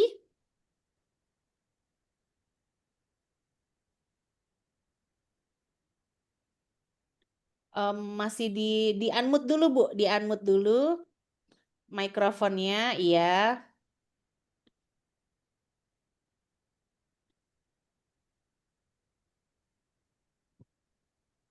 Bisa Bu, diklik dulu yang gambar mic-nya. Ya. Assalamualaikum Ibu. Silakan. Iya, Waalaikumsalam. Silakan Bu Iya, Sumiati. Ini sebenarnya Bu, saya mengajar di SD Bukit Panjang 2 kan Bu. Mm-mm. Memang tidak seperti cerita Bapak Ibu yang sudah tadi. Ini anak didik saya kebetulan masih di kelas rendah Bu. Nah, sebenarnya dia itu pindahan sekolah dari SD yang lain karena sekolah yang pertama itu menganggap dia cocoknya di sekolah SLB. Nah, karena di sekolah dia selalu mengganggu temannya, tantrum dan sebagainya. Nah, di sekolah kemudian dipindahkanlah Bu ke sekolah kami. Terus di sekolah kami itu dia masih aja tantrum dengan sesuka hatinya kayak gitu. Suka mengganggu temannya, masih jadi kelas 1 kan Bu, dengan suara dia yang suka teriak-teriak. Jadi itu bagi kami sebagai guru seperti kendala untuk memperhatikan siswa yang lain saat di kelas seperti itu. Kemudian kalau satu sisi baik dari dia, Bu, dia itu mengenal huruf hijaiyah dia mengenal, huruf abjad pun dia mengenal, bahkan saat kita acak pun dia itu mengenal gitu. Nah, akhirnya dia kami anggap bisa mengenal huruf dibandingkan anak yang normal lah kita bilang seperti itu Bu ya. Tiba saatnya kenaikan kelas, kami naikkan kelas ya Bu. Nah, di kelas 2 masih aja dia bersikap tantrum. Kadang dia suka cakap yang tidak sewajarnya, kayak gitu. Bahkan pukul temannya. Tetapi teman di kelas pun tidak membuli dia karena pengertian dari kami yang kami sampaikan ke teman-temannya itu, Bu. Jadi kan, Bu, kalau kita solusi apa nih yang harus kami lakukan untuk menghadapi anak yang seperti itu? Karena orang tuanya saya rasa bahkan kami merasa kayak nggak terima kalau anaknya disekolahkan diusulkan di sekolah SLB gitu. Nah, saya harap ada solusi Bu dalam mendidik anak tersebut saat dia tantrum bahkan mengganggu temannya yang lagi serius dalam belajar gitu. Ada solusi yang kira-kira kami itu mampu untuk mendidik dia yang benar-benar gitu Bu. Baik, Bu Sumiati, terima kasih Bu Sumiati. Nah, Bapak Ibu, ini saya mau cerita sedikit ya. Sebelum kita lanjut nih cerita tentang inklusi ini ya Bapak Ibu ya. Tahun 2020 saya bersama tim dari Banda Aceh melakukan penelitian Bapak Ibu. Kita ambil sampelnya dari Aceh Timur, Kota Langsa, dan Aceh Tamiang tentang anak berkebutuhan khusus yang sekolah di sekolah biasa atau kita menyebutnya sekolah inklusi. Ternyata Bapak Ibu, ini sebenarnya sangat tidak mengenakan hasil penelitian ini. Hasil penelitian yang sudah kita lakukan ini, ternyata kendala utama dalam proses pendidikan anak inklusi adalah orang tua. Maksudnya gimana Bu Tiwi?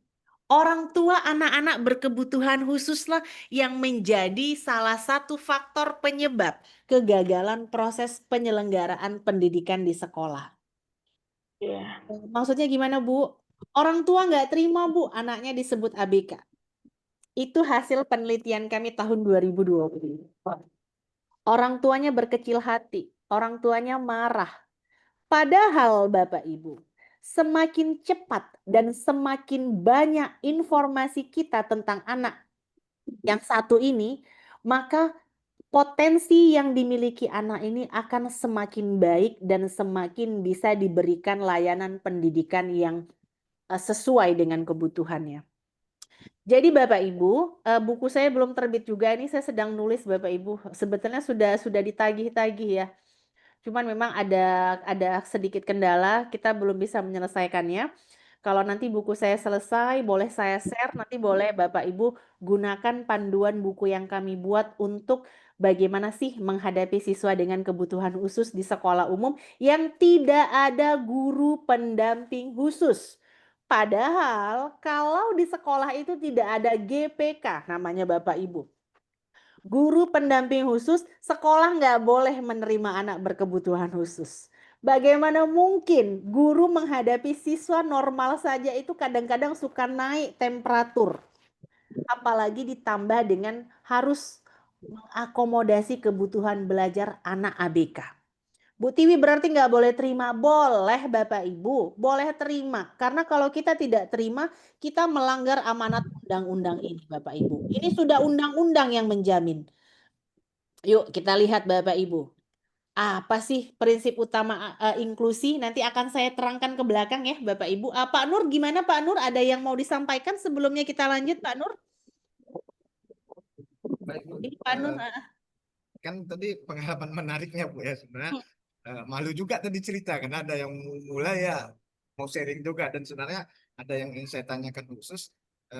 Mungkin kebalikan dari hasil penelitian Ibu tadi. Tahun kemarin saya mendapati posisi atau keadaan orang tua yang memang sama sekali tidak mendukung anaknya, bukan tidak terima, malah menjustis bahwa memang anaknya tidak layak menerima pendidikan karena dalam kondisi ABK.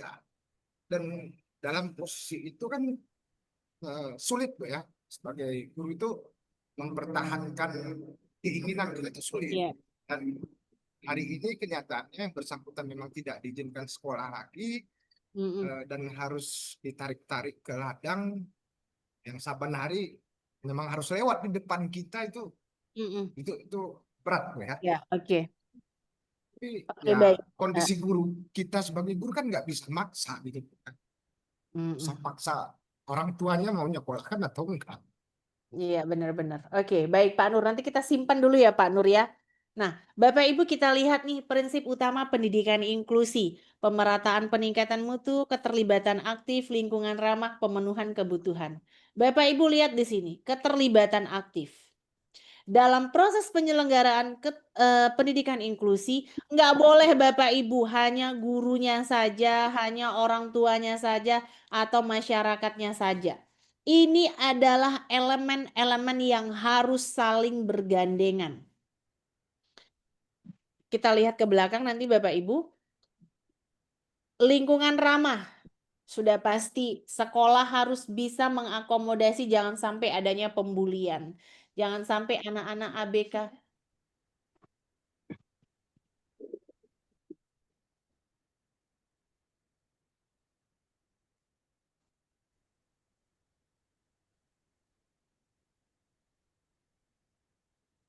Nah, kemudian kita lihat.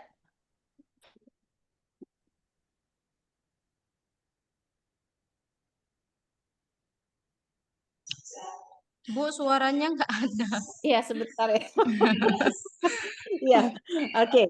Nah, berikutnya kita lihat Bapak Ibu. Kalau hanya tadi ini Pak Nur nih ceritanya ini Pak Nur nih sudah harus kita kasih aplaus ini. Beliau ini berarti pendidik sejati. Lihat anak yang nggak sekolah lewat depannya hatinya teriris gitu ya Pak Nur ya. Ini sudah luar biasa. Ini memang benar-benar sudah pantas layak lulus ini Pak Nur ini ya. Dan ibu-ibu yang lain juga mudah-mudahan memiliki rasa yang sama. Karena Bapak Ibu itulah kenapa dikatakan guru itu memang panggilan jiwa. Ini saya mau cerita kebalik ya, tidak kaitan dengan hari ini. Jadi saya itu terlibat Bapak Ibu dengan proses perekrutan guru penggerak Bapak Ibu. Pada saat item guru penggerak kemudian ada lagi lanjut sekolah rakyat sekarang ya. Itu saya terlibat juga dalam proses rekrutmennya. Kita mencari orang-orang yang memang punya panggilan jiwa. Kalau orang yang tidak punya panggilan jiwa Bapak Ibu memang itu minggir aja gitu. Kenapa? Dalam tantangan proses pendidikan, guru nanti akan berhadapan dengan situasi inklusi yang kita ini sebenarnya tidak mau, tapi ada di dunia kita. Kita lihat Bapak Ibu, ada satu guru, kemudian ada orang tua, ada masyarakat, dan yang keempat ada proses pendidikannya. Ini tujuan akhirnya. 1, 2, 3. Kalau hanya gurunya saja Bapak Ibu, ini nggak akan jalan. Kenapa? Karena anak ABK dia kebutuhan belajarnya tidak sama dengan siswa-siswa kita yang lain. Kita lihat Bapak Ibu, ini kita ke sini dulu ya, karena sudah tentang Gen Z di belakang. Hal pertama Bapak Ibu, kalau berhadapan, ini cara mengidentifikasi kebutuhan belajarnya. Hal pertama yang harus Bapak Ibu lakukan ketika berhadapan dengan siswa ABK adalah Bapak Ibu harus mengetahui jenis kebutuhan khusus siswa tersebut ini apa. Apakah dia DS? Apakah dia Grahita? Apakah siswa ini low vision? Apakah siswa ini punya kendala yang berkaitan dengan fisik? Ini semuanya harus pertama sekali diidentifikasi. Bu Tiwi, sekolah kami di pedalaman, Bu Tiwi. Tidak ada akses untuk memanggil pihak ketiga, psikolog ataupun orang yang bisa memberikan identifikasi. Bapak Ibu bisa gunakan yang namanya checkpoint. Checkpoint ini bisa digunakan untuk mengidentifikasi jenis kebutuhan siswa ini apa. Jenis kebutuhan khususnya ini termasuk ke dalam jenis apa. Oke. Setelah dapat nih Bapak Ibu, nampaklah dia ini ternyata anak ini jenisnya hiperaktif. Masuklah kita ke tahap kedua Bapak Ibu, yang namanya pemenuhan kebutuhan. Apa yang dilakukan di sini? Yang kita lakukan adalah kita membuat yang namanya rancangan pembelajaran individu. Rancangan pembelajaran individu. Apa di sini Bapak Ibu yang harus dilakukan? Kita mengidentifikasi apa saja karakteristik dan kebutuhan. Contoh, anak dengan spektrum hiperaktif, anak dengan spektrum autis, tidak boleh kena yang namanya gula. Tidak boleh kena makanan yang namanya dari tepung-tepungan. Tidak boleh kena dengan karbohidrat tinggi karena glukosanya tinggi. Kenapa Bu Tiwi? Anak hiperaktif, anak autis, anak speech delay dan sejenisnya. Ketika mereka mendapat pasokan glukosa di dalam tubuhnya akan menimbulkan yang namanya ledakan energi. Kalau sudah meledak energinya Bapak Ibu, sudah dipastikan dia akan mengalami yang namanya tantrum. Dia akan mengamuk. Kenapa? Energinya berlebih karena gula tadi Bapak Ibu. Di tubuhnya gagal mengubah energi tadi untuk kegiatan yang lain. Itulah sebabnya Bapak Ibu kalau kita pagi-pagi sarapan lontong gitu ya, pakai telur, pakai bakwan, jam 8 setengah 9 kita sudah pada nguap Bapak Ibu. Kita normal. Kita hanya menguap, kemudian kita ngantuk. Tapi Bapak Ibu, pada anak ABK dia tidak bisa memproduksi informasi dari sel tubuh yang kelebihan glukosa tadi. Efeknya apa? Dia akan ngamuk, dia akan lasak, dia akan tantrum.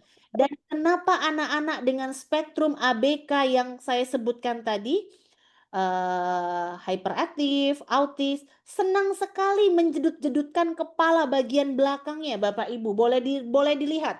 Anak-anak dengan spektrum autis, hiperaktif boleh diraba kepala belakangnya, Bapak Ibu. Pasti rata-rata itu botak dan ada lukanya. Kenapa? Otak belakangnya, Bapak Ibu. Otak bagian belakangnya ini penuh perintahnya. Mereka itu, Bapak Ibu, kalau kita ketika mau bergerak, otak kita hanya memerintahkan satu, Bapak Ibu. Makan, minum. Kita bisa lakukan kegiatan itu karena perintah dari otak kita satu. Kalaupun ada multiple perintah, biasanya kita akan lakukan ini, ibu-ibu biasanya nih. Tahu sebabnya kan Bapak Ibu, kenapa nanti di hasil penelitian menunjukkan kalau sudah masa tua paling banyak juga yang terserang kena demensia itu termasuk perempuan. Karena waktu masa mudanya itu otaknya dipakainya multitasking. Ibu-ibu ini bisa masak sambil cuci piring, bisa sambil nyuci baju, bisa sambil beresin rumah. Kalau bapak-bapak nggak bisa. Kalau dia ngerjain satu kerjaan, dia harus fokus satu aja. Kalau dia sedang buka laptop, jangan coba-coba aja ngobrol. Pasti akan terjadi perang rumah tangga. Kalau kita ibu-ibu enggak. Dia sambil masak, bisa sambil cuci piring, bisa sambil mutar cucian. Nah, apa Bu Tiwi kaitannya dengan anak ABK tadi? Perintah di otak anak-anak dengan kekhasan dan kelebihan ini Bapak Ibu, perintah otaknya banyak. Ketika terjadi letupan energi karena glukosa tadi, dia akan tantrum.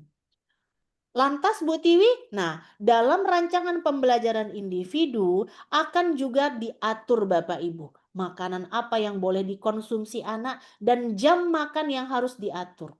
Kalau anak sudah nampak spektrumnya autis, speech delay, hiperaktif, jauhi yang namanya roti, biskuit, dan yang berkaitan dengan yang manis-manis. Kalau tidak, dia akan terdapat letupan energi. Letupan itu apa ya bahasa mudanya? Ledakan energi yang membuat anak menjadi tantrum. Nah, kita lihat kemudian Bapak Ibu. Setelah adanya rancangan pembelajaran individual ini, maka akan kita tulis Bapak Ibu. Kemampuan awal yang pertama tadi cerita Ibu, dia sudah mengenal huruf. Kita identifikasi dari hal yang paling sederhana. 1, bisa ke kamar mandi sendiri.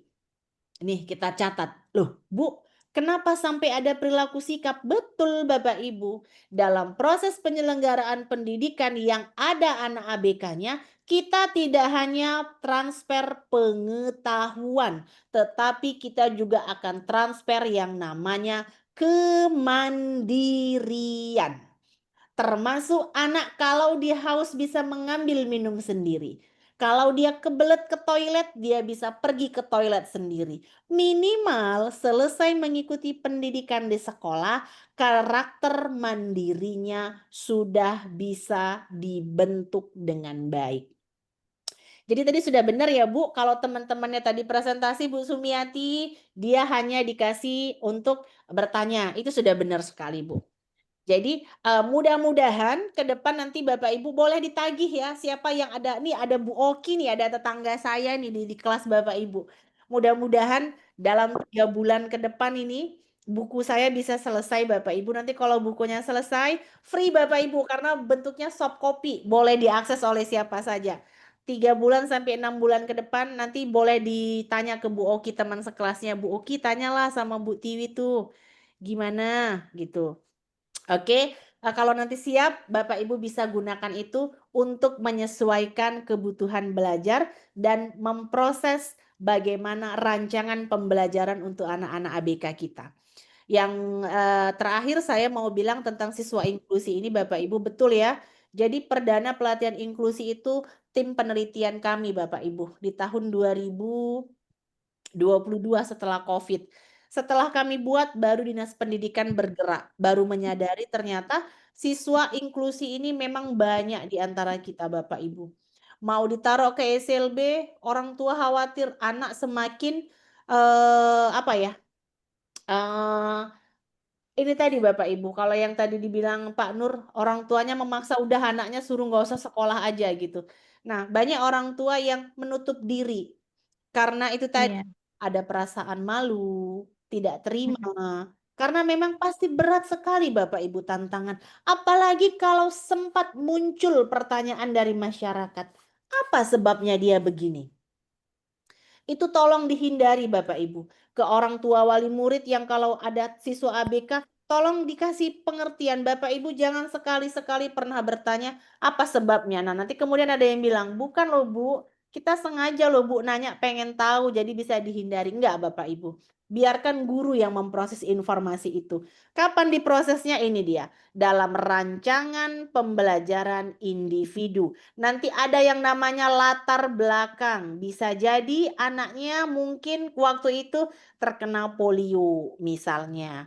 Ada yang mungkin nanti kena cerebral palsy segala macam. Jadi itu biarkan guru. Ibu-ibu kasih solusi pengertian yang baik ke orang tua. Nah, berikutnya nih Bapak Ibu, hasil penelitian saya juga tentang inklusi. Itu yang pertama, orang tua anak ABK menutup diri.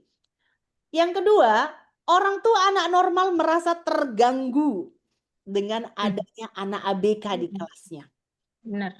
Ya, itu benar ya Bu Sumiati ya, begitu ya.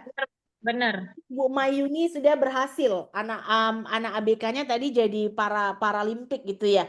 Olimpiade untuk orang berkebutuhan khusus. Itu sudah sangat luar biasa sekali ya Bu Mayuni. Tapi harus diketahui hasil penelitian kami menunjukkan orang tua siswa normal merasa keberatan dan komplain dengan sekolah. Karena anaknya terganggu dan tidak nyaman. Apalagi kalau sempat ketemu anak ABK yang tadi Bu, yang mengganggu. Kalau Ibu bilang tadi siswanya lagi belajar, dia memukul. Ya. Nah, jadi hal seperti ini memang Bu berat Bu. Memang berat sekali. Dan kalau dia tidak diterima, dia ditolak, berarti akan mengingkari undang-undang. Nah, memang kalau penjelasan tentang inklusi ini kita nggak habis sini Bu, waktu kita kurang. Karena nanti kalau kita berbicara dari sampai pembelajaran individu, itu nanti ada semua di buku yang mau saya buat ya. Cuman aduh mohon doanya lah ibu-ibu ya dalam 3-6 bulan ke depan ini bisa rampung. Sebenarnya sudah di 80% ya, tinggal di tahap finishing. Cuman karena di finishing inilah dia memerlukan energi yang besar sekali. Tapi kondisi saya saat ini sedang full gitu ya. Kita doakan dan terima kasih ya Bapak Ibu yang sudah sharing tadi tentang ABK. Intinya Bu Sumiati, guru harus tahu dulu dia ini jenis ABK-nya apa. Setelah dapat jenis ABK-nya, maka Ibu harus merancang yang namanya rancangan pembelajaran individu. Setelah ini, kalau di bahasa Inggris kan EAP dia, Individualization Education, P-nya saya lupa itu. Jadi kebutuhan belajar individu, ini dia pasti berbeda dengan anak yang lainnya. Jadi seperti portofolio Bapak Ibu, dari yang dia tidak bisa menulis, memegang pensil. Bentar. Ya. Ya. Kenapa nih Bu Vera mau ngomong Bu Vera? Bu, maaf. Oke, baik.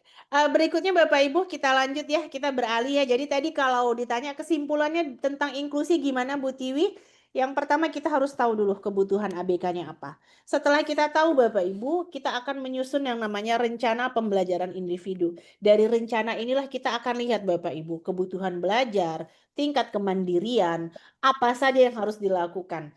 Yang ketiga, identifikasi. Identifikasi kalau bisa melibatkan pihak ketiga, gunakan pihak ketiga, psikolog dan sejenisnya, psikiater. Tapi Bapak Ibu kalau tidak bisa, gunakan item untuk identifikasi secara mandiri. Itu biasanya ada tersedia Bapak Ibu. Dan memang tidak memungkinkan kalau harus membawa anak ke psikolog ya. Yang pertama biaya, itu paling murah itu sekitar 300.000 Bapak Ibu. Kadang-kadang dengan situasi sekolah, apalagi orang tua yang mungkin keadaan ekonominya tidak baik, tentu akan menjadi catatan dan cambukan besar. Ngapain ngeluarin uang segitu? Padahal kalau dengan uang yang digunakan itu bisa mengidentifikasi anaknya ini kelainan spektrumnya apa, akan memaksimalkan potensi yang ada di anaknya. Dan beruntung sekali ya, tadi Bu Mayuni bisa mengeksplorasi kebutuhan belajar siswa ABK-nya dan bisa mendapatkan prestasi yang sangat baik. Biasanya kalau sudah menang gitu berubah ya Bu, persepsi orang tua yang tadinya marah jadi wah hebat, jadi hebat gitu ya Bu ya. Termasuk juga Pak Nur, justru dia jadi cambukan untuk adik-adik yang lain gitu ya. Lah, begitu saja bisa tamat, masa kita enggak gitu. Ini sangat mengembirakan sekali dan mudah-mudahan Bu Sumiati ke depan bisa diidentifikasi ya Bu, kebutuhan ABK jenisnya apa, jenis ABK-nya apa dan kebutuhan belajarnya bisa kita akomodasi dengan baik. Nanti boleh Bu, nanti kita selepas dari ini kita boleh bincang-bincang ya Bu ya. Ya. Oke, berikutnya kita lihat karakteristik gaya belajar peserta didik generasi Gen Z dan Alpha. Nih Bapak Ibu nih.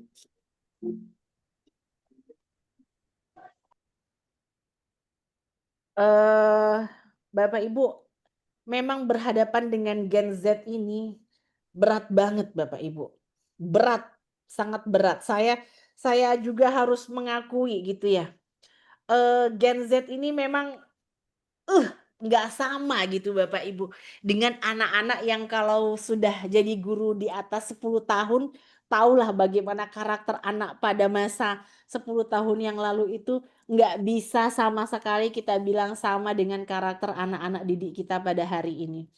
Kalau anak sekarang dikerasin katanya nanti dia merasa tidak nyaman, merasa tertekan gitu ya. Kalau dilembein juga nggak bisa. Bapak Ibu, ini saya mau sedikit info. Ada satu fenomena penurunan kompetensi siswa, Bapak Ibu. Kami di perguruan tinggi itu tidak lagi mengajari anak dari dasar.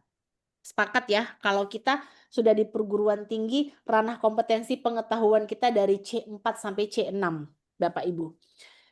Tidak lagi C1 menyebutkan, C3 menjelaskan atau menganalisis gitu ya.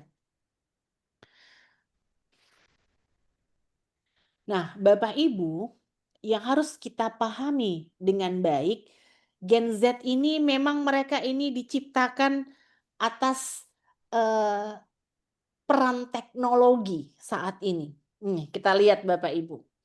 Gen Z kelahiran 1998 sampai 2010, Alpha setelah 2010.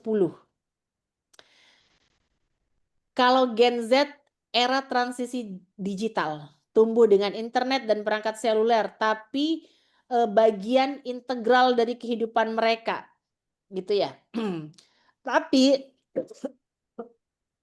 maaf sebentar ya.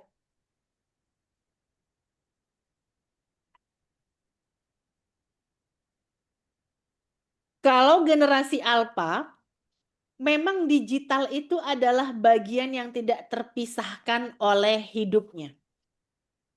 Jadi kalau ada yang bilang sekarang orang tua marah-marah anaknya main handphone aja gitu. Enggak bisa Bapak Ibu. Karena memang dia tidak kita kasih handphone di rumah. Tetapi begitu dia keluar rumah dia melihat temannya itu 24 jam dengan handphone. Ini memang PR yang berat sekali Bapak Ibu. Kita lihat multitasking cepat, pembelajar mandiri, konten visual dan singkat, peka isu sosial, terutama tentang kesehatan mental. Ini tadi Bapak Ibu, anak Gen Z nggak boleh dimarahi. Katanya kalau dia dimarahi, mentalnya terganggu. Dan yang harus diketahui Bapak Ibu,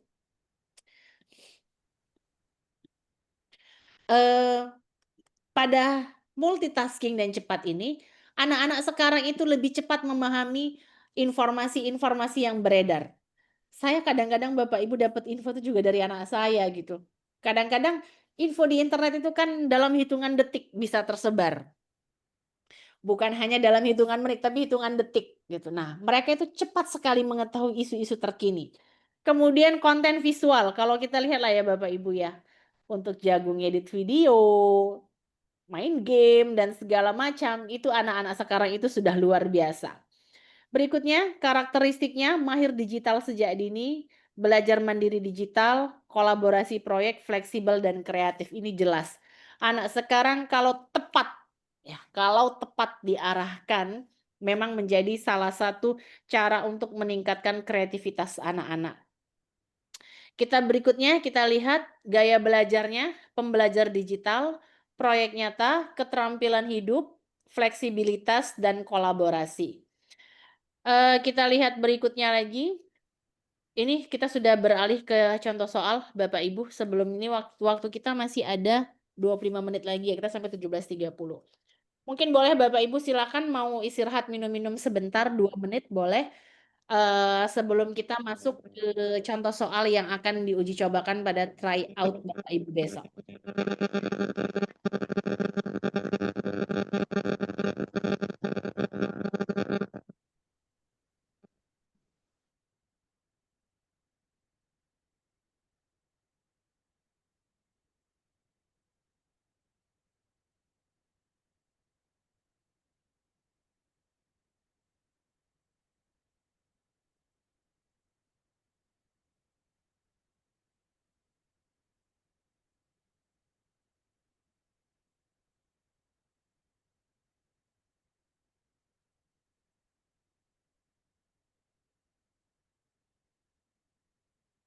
Oke, kita lihat Bapak Ibu.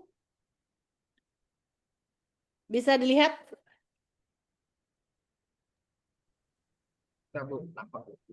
Nampak ya? Oke, Bapak Ibu silahkan coba dibaca. Kemudian apa ya jawabannya?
Apa jawabannya Bapak Ibu?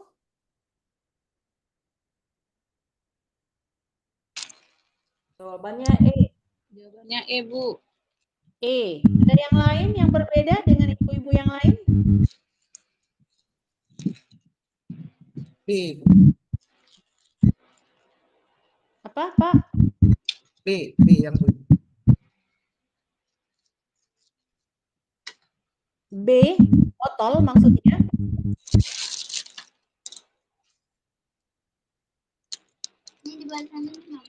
Oke, Bapak Ibu kita lihat, kita analisis satu persatu ya. Mudah-mudahan waktu kita sempat ya.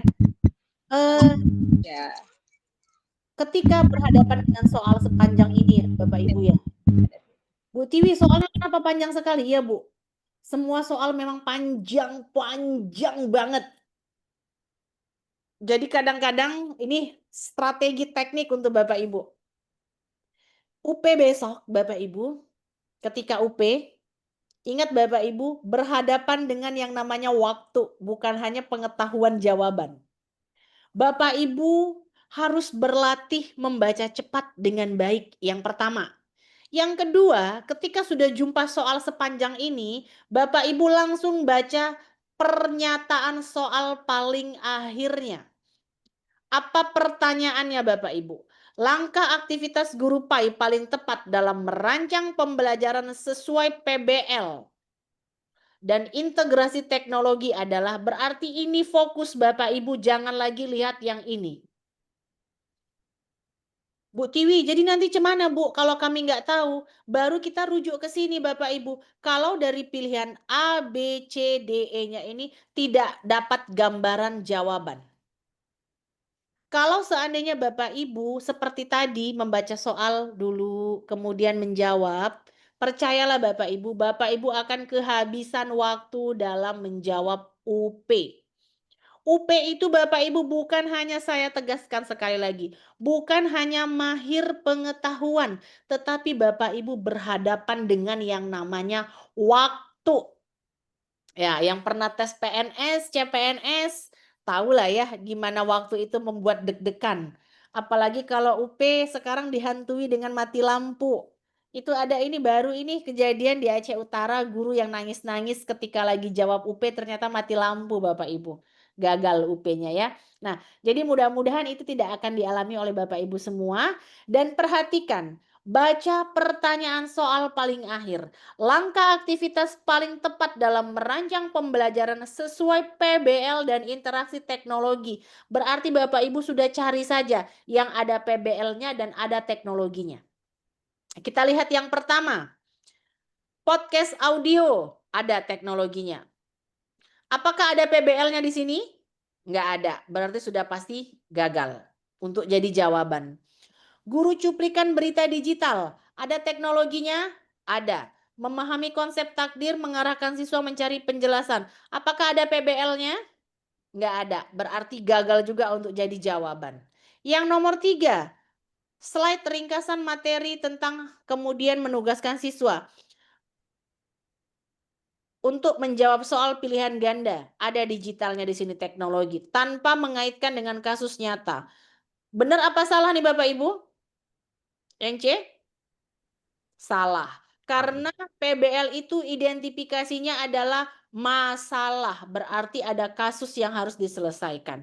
Yang keempat, video digital dia teknologi. Kemudian meminta siswa kesimpulan secara individu, tidak ada PBL-nya. Berarti gagal. Lantas mana yang benar? Yang benar adalah yang E. Kenapa yang E? Karena sudah jelas. Siswa dibagi ke dalam kelompok, digital ada teknologinya, kemudian mendiskusikan dengan model PBL dan mempresentasikan dalam bentuk vlog pendek. Di sini teknologinya. Jadi jawaban yang nomor 1 adalah E. Semua benar ya Bapak Ibu ya. Kita beralih ke nomor 2. Silakan dibaca. Ingat strateginya, berarti harus lebih cepat lagi untuk menjawab nomor 2.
Apa jawabannya Bapak Ibu?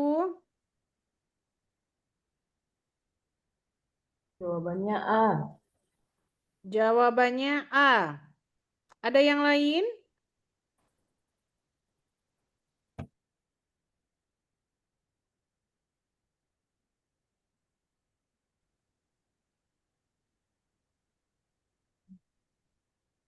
Bu.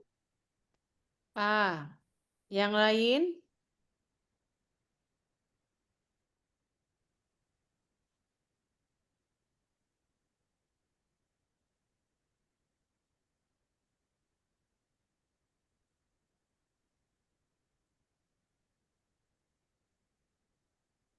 C, Bu ya.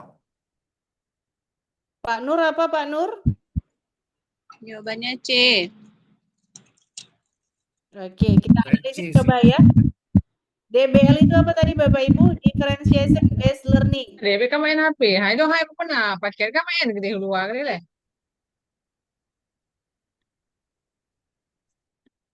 Oke. Kita lihat dulu yang jawab A tadi siapa? Kenapa Ibu jawabnya A, Bu? Boleh dikasih alasannya, Bu?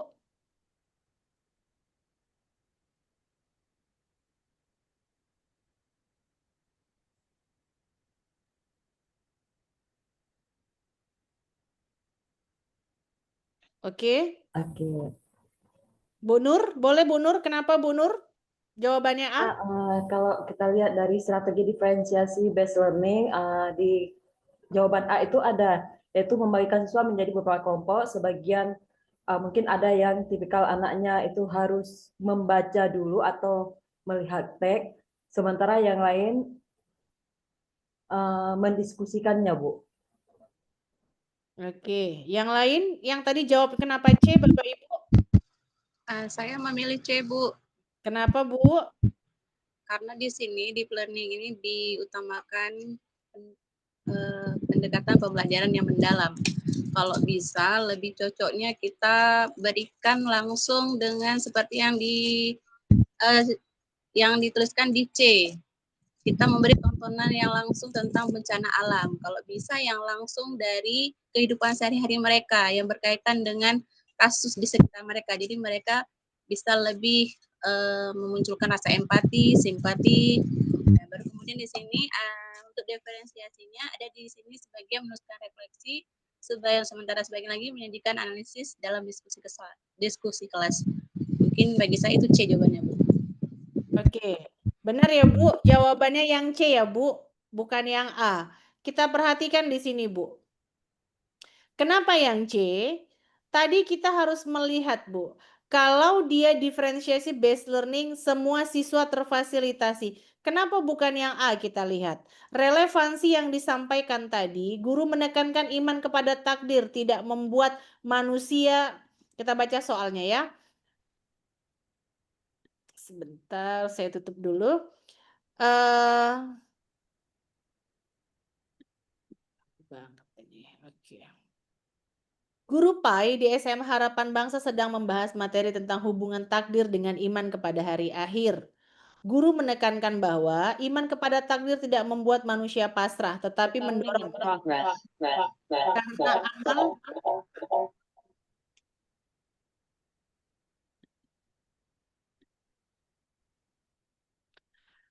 karena amal akan dipertanggungjawabkan di hari akhir saat pembelajaran. Tampak perbedaan kebutuhan belajar siswa. Ada yang cepat memahami materi, ada yang butuh penjelasan dengan contoh nyata, ada pula yang lebih suka berdiskusi. Untuk menciptakan suasana belajar yang membahagiakan, guru menggunakan strategi differentiation based learning atau DBL agar semua siswa terfasilitasi. Langkah guru yang paling sesuai adalah, kita lihat Bapak Ibu. Kalau pada yang nomor 1, ini membaca ayat tentang takdir, menulis contoh sikap ikhtiar dalam kehidupan. Anak-anak belum terlihat di sini Bapak Ibu. Di sini kaitannya membaca ayat takdir, ini dia sama dengan membaca menonton berita tentang bencana alam. Ini kita lihat yang sejajarnya. Kenapa jawabannya yang C? Kalau pada membaca ayat tentang takdir, kita lihat di sini Bapak Ibu, tidak ada contoh kasus realitas. Tetapi kalau di yang C sudah ada realitas. Kita mau lihat bagaimana refleksi pribadi anak sebagian. Refleksi tentang apa? Tentang bencana alam ini. Apakah ada yang menyalahkan? Apakah ada yang merefleksi bahwasanya ini akibat perbuatan manusia? Apakah ini akibat azab dari Allah karena kaum yang suka misalnya suka melanggar, suka segala macam. Nah, jadi ini jawabannya adalah yang C. Kita lihat orientasinya pada menonton berita tentang bencana alam dan membaca ayat tentang takdir. Jadi jawaban yang benar adalah yang C, Bapak Ibu ya. Kemudian kita lihat beralih ke nomor 3. Waktu kita udah makin dekat 10 menit lagi. Yang nomor 3 Bapak Ibu bisa dilihat. Ini lebih ringan. Silahkan Bapak Ibu dibaca.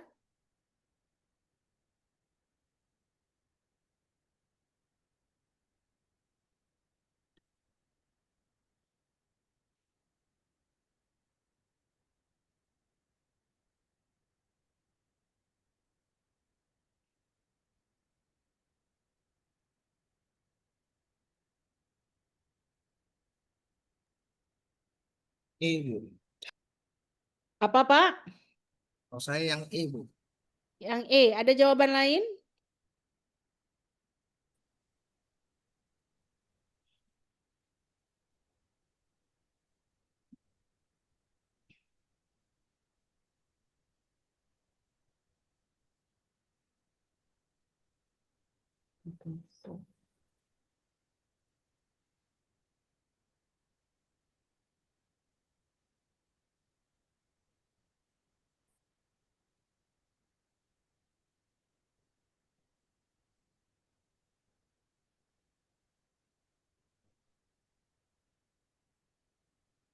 Ada yang lain jawabannya Bapak Ibu? Bentar, Bu.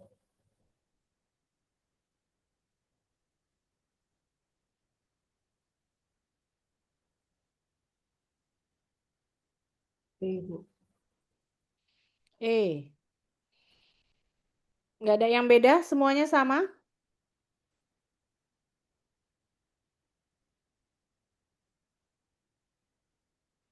Saya B, Bu. Ibu B. Yang lain?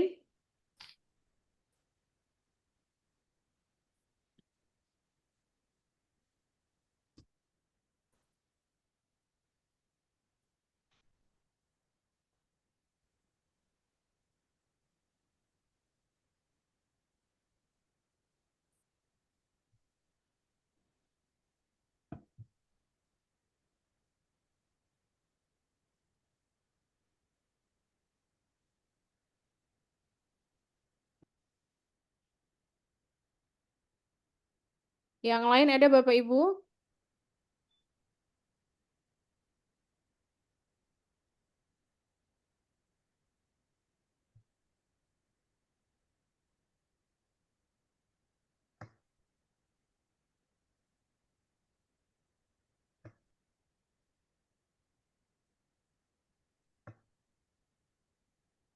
Ya, benar ya Bapak Ibu ya. Jawabannya yang E.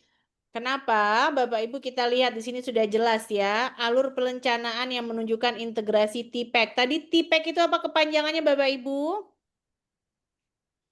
Technological Pedagogic Kemudian, Content Knowledge, Bu ya. oke, bagus sekali ya. Jadi sudah lancar ya. Teknologi, pedagogi, konten, dan yang terakhir kita lihat Bapak Ibu, jawaban yang E adalah merangkum yang dikatakan ini tadi. Teknologinya di sini ada platform daringnya, kemudian donasi buku untuk konten yang berkaitan dengan materi yang disampaikan, kemudian perencanaan dan pembagian tugas di sini ada yang namanya bagian dari pedagogi kolaborasi anak-anak. Jadi jawaban yang benar adalah I. Sebenarnya ini mudah ya Bapak Ibu untuk soal yang ini karena dideteksinya soal yang jawabannya paling panjang, tapi tidak melulu Bapak Ibu. Bisa jadi yang paling panjang itu juga belum tentu jadi jawaban benar gitu ya. Oke, kita beralih ini harus ngebut sedikit nih Bapak Ibu. Kemudian kita ke soal nomor 4. Kita lihat, oh ini panjang banget nih, meriah nih. Ayo coba dijawab Bapak Ibu.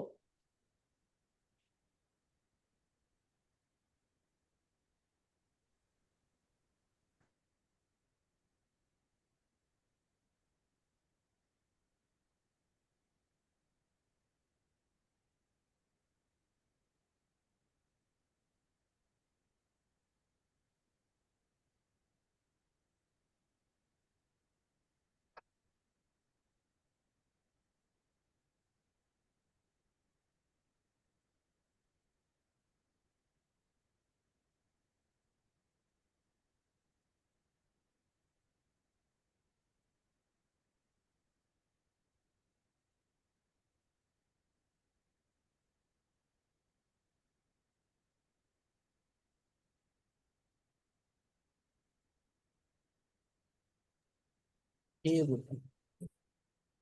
Apa jawabannya nomor 4? D, Bu ya. E, ada yang lain D. Bapak Ibu? Saya D, Bu. B. B. B, Delta. total. Delta. Oke, delta. Bener ya, jawabannya yang delta ya Bapak Ibu ya. Untuk nomor 4 jawabannya delta. Mungkin ini bisa di-capture ya. Nah, jadi bisa dilihat-lihat model-model soalnya nanti untuk tryout. Ini seperti ini kira-kira jawabannya ya Bapak Ibu ya. Untuk nomor 4 ini nggak usah kita bahas lagi ya. Karena yang jelas pertanyaannya, aktivitas guru PAI mendukung pembelajaran mendalam. Ingat Bapak Ibu, sintek dalam pembelajaran mendalam adalah anak-anak paham dengan baik, bukan hanya permukaan. Kita lihat mana dia yang bukan hanya permukaan, sudah pasti ada kata pekerjaan ini dia. Menganalisis. Kalau sudah analisis berarti anak-anak tidak hanya sekedar mendengar atau menjelaskan, tetapi sudah bisa membaginya ke dalam bagian-bagian kecil. Ingat tadi kata kuncinya adalah deduktif, induktif. Dari hal umum dipecah menjadi kecil-kecil, bagian kecil-kecil sehingga mencapai kemampuan pemahaman yang baik. Kita beralih ke berapa soal lagi? Ada satu soal lagi sepertinya nih Bapak Ibu. Ada satu soal lagi, konsep riba nih. Oke, boleh dibaca sebentar soalnya sependek ini, nggak panjang sebelum waktu kita habis.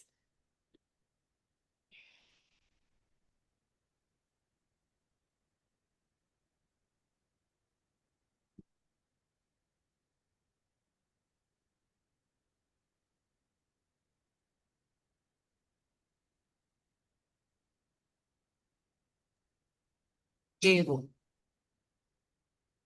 Charlie. Boleh Charlie, ya benar ya Bapak Ibu ya. Jawabannya Charlie. Mengajak siswa menceritakan pengalaman. Kenapa harus pengalaman siswa? Karena itu tadi Bapak Ibu ya. Ini bagian dari proses. Nah, kenapa kalau orang sedang bermasalah diminta untuk cerita bukan hanya pada Allah, tetapi meminta bantuan pada pihak ketiga yang dianggap bisa menyelesaikan masalah. Ingat Bapak Ibu. Ketika ada masalah kita memang tidak bisa Bapak Ibu sendiri. Kita harus mendapat dukungan atau support. Tapi yang diingat adalah yang dicari adalah pihak ketiga yang bisa membantu kita, bukan sembarang orang. Jangan-jangan kalau kita bicara sama sembarang orang lebih berat. Nah, ini juga Bapak Ibu. Anak-anak mau cerita tentang pengalaman ribanya. Ini menjadi salah satu muatan informasi penting. Kita ingin mengetahui sudah sejauh apa anak-anak paham tentang riba. Kalau dia dari berdasarkan pengalaman terdekat dengan dia, bukan berarti dia buka aib keluarganya gitu ya, bukan ya Bapak Ibu ya. Tapi kita ambil di sinilah pengalaman yang memang pernah dialami oleh siswa. Nah, soal terakhir Bapak Ibu, kita boleh lihat.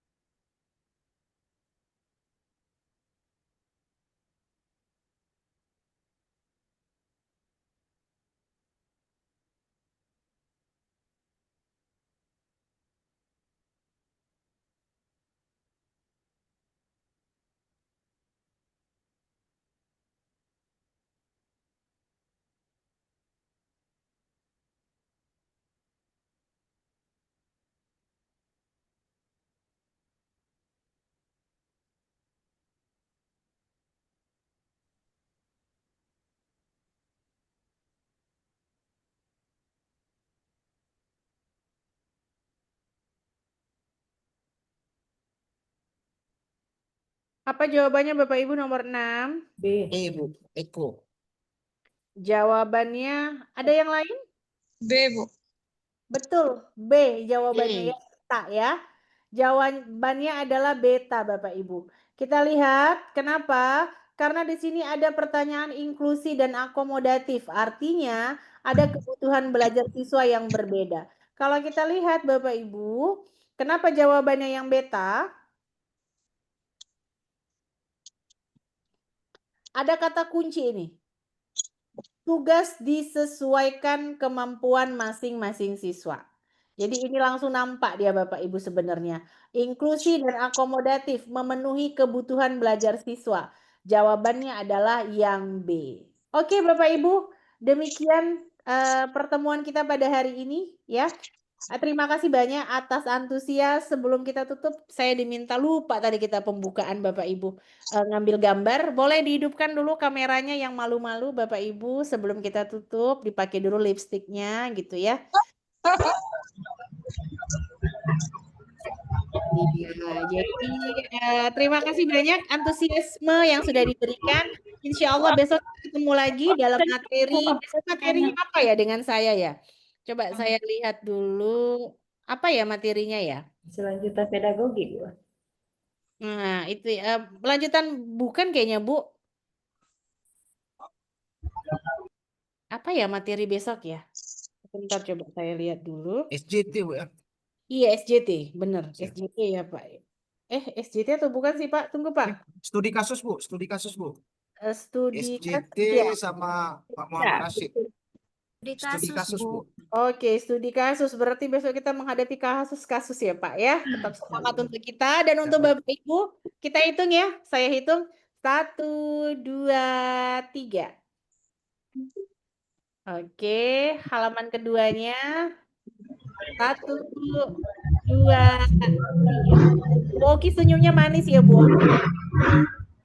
Oke, baik Bapak Ibu semua, terima kasih banyak. Kita cukupkan pertemuan kita pada Absennya hari belum ini. ya? Gimana Bu? Link absennya ya belum ya? Absennya, Bu. Oke.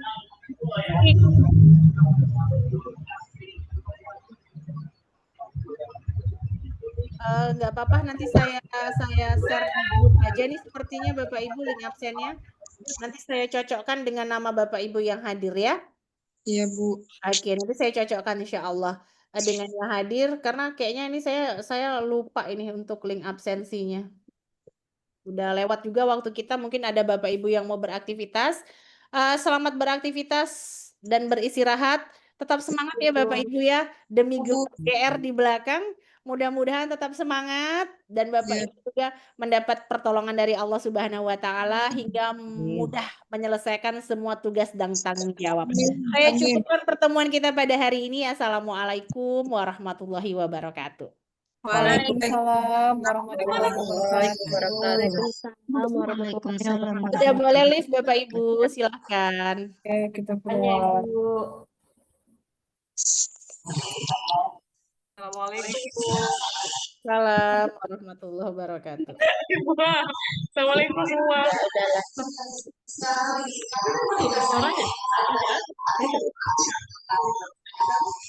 Kok silau ya?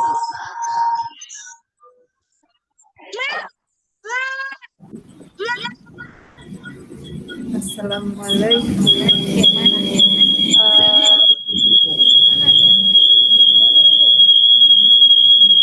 Bu, mana punya saya? Ibu ada kan?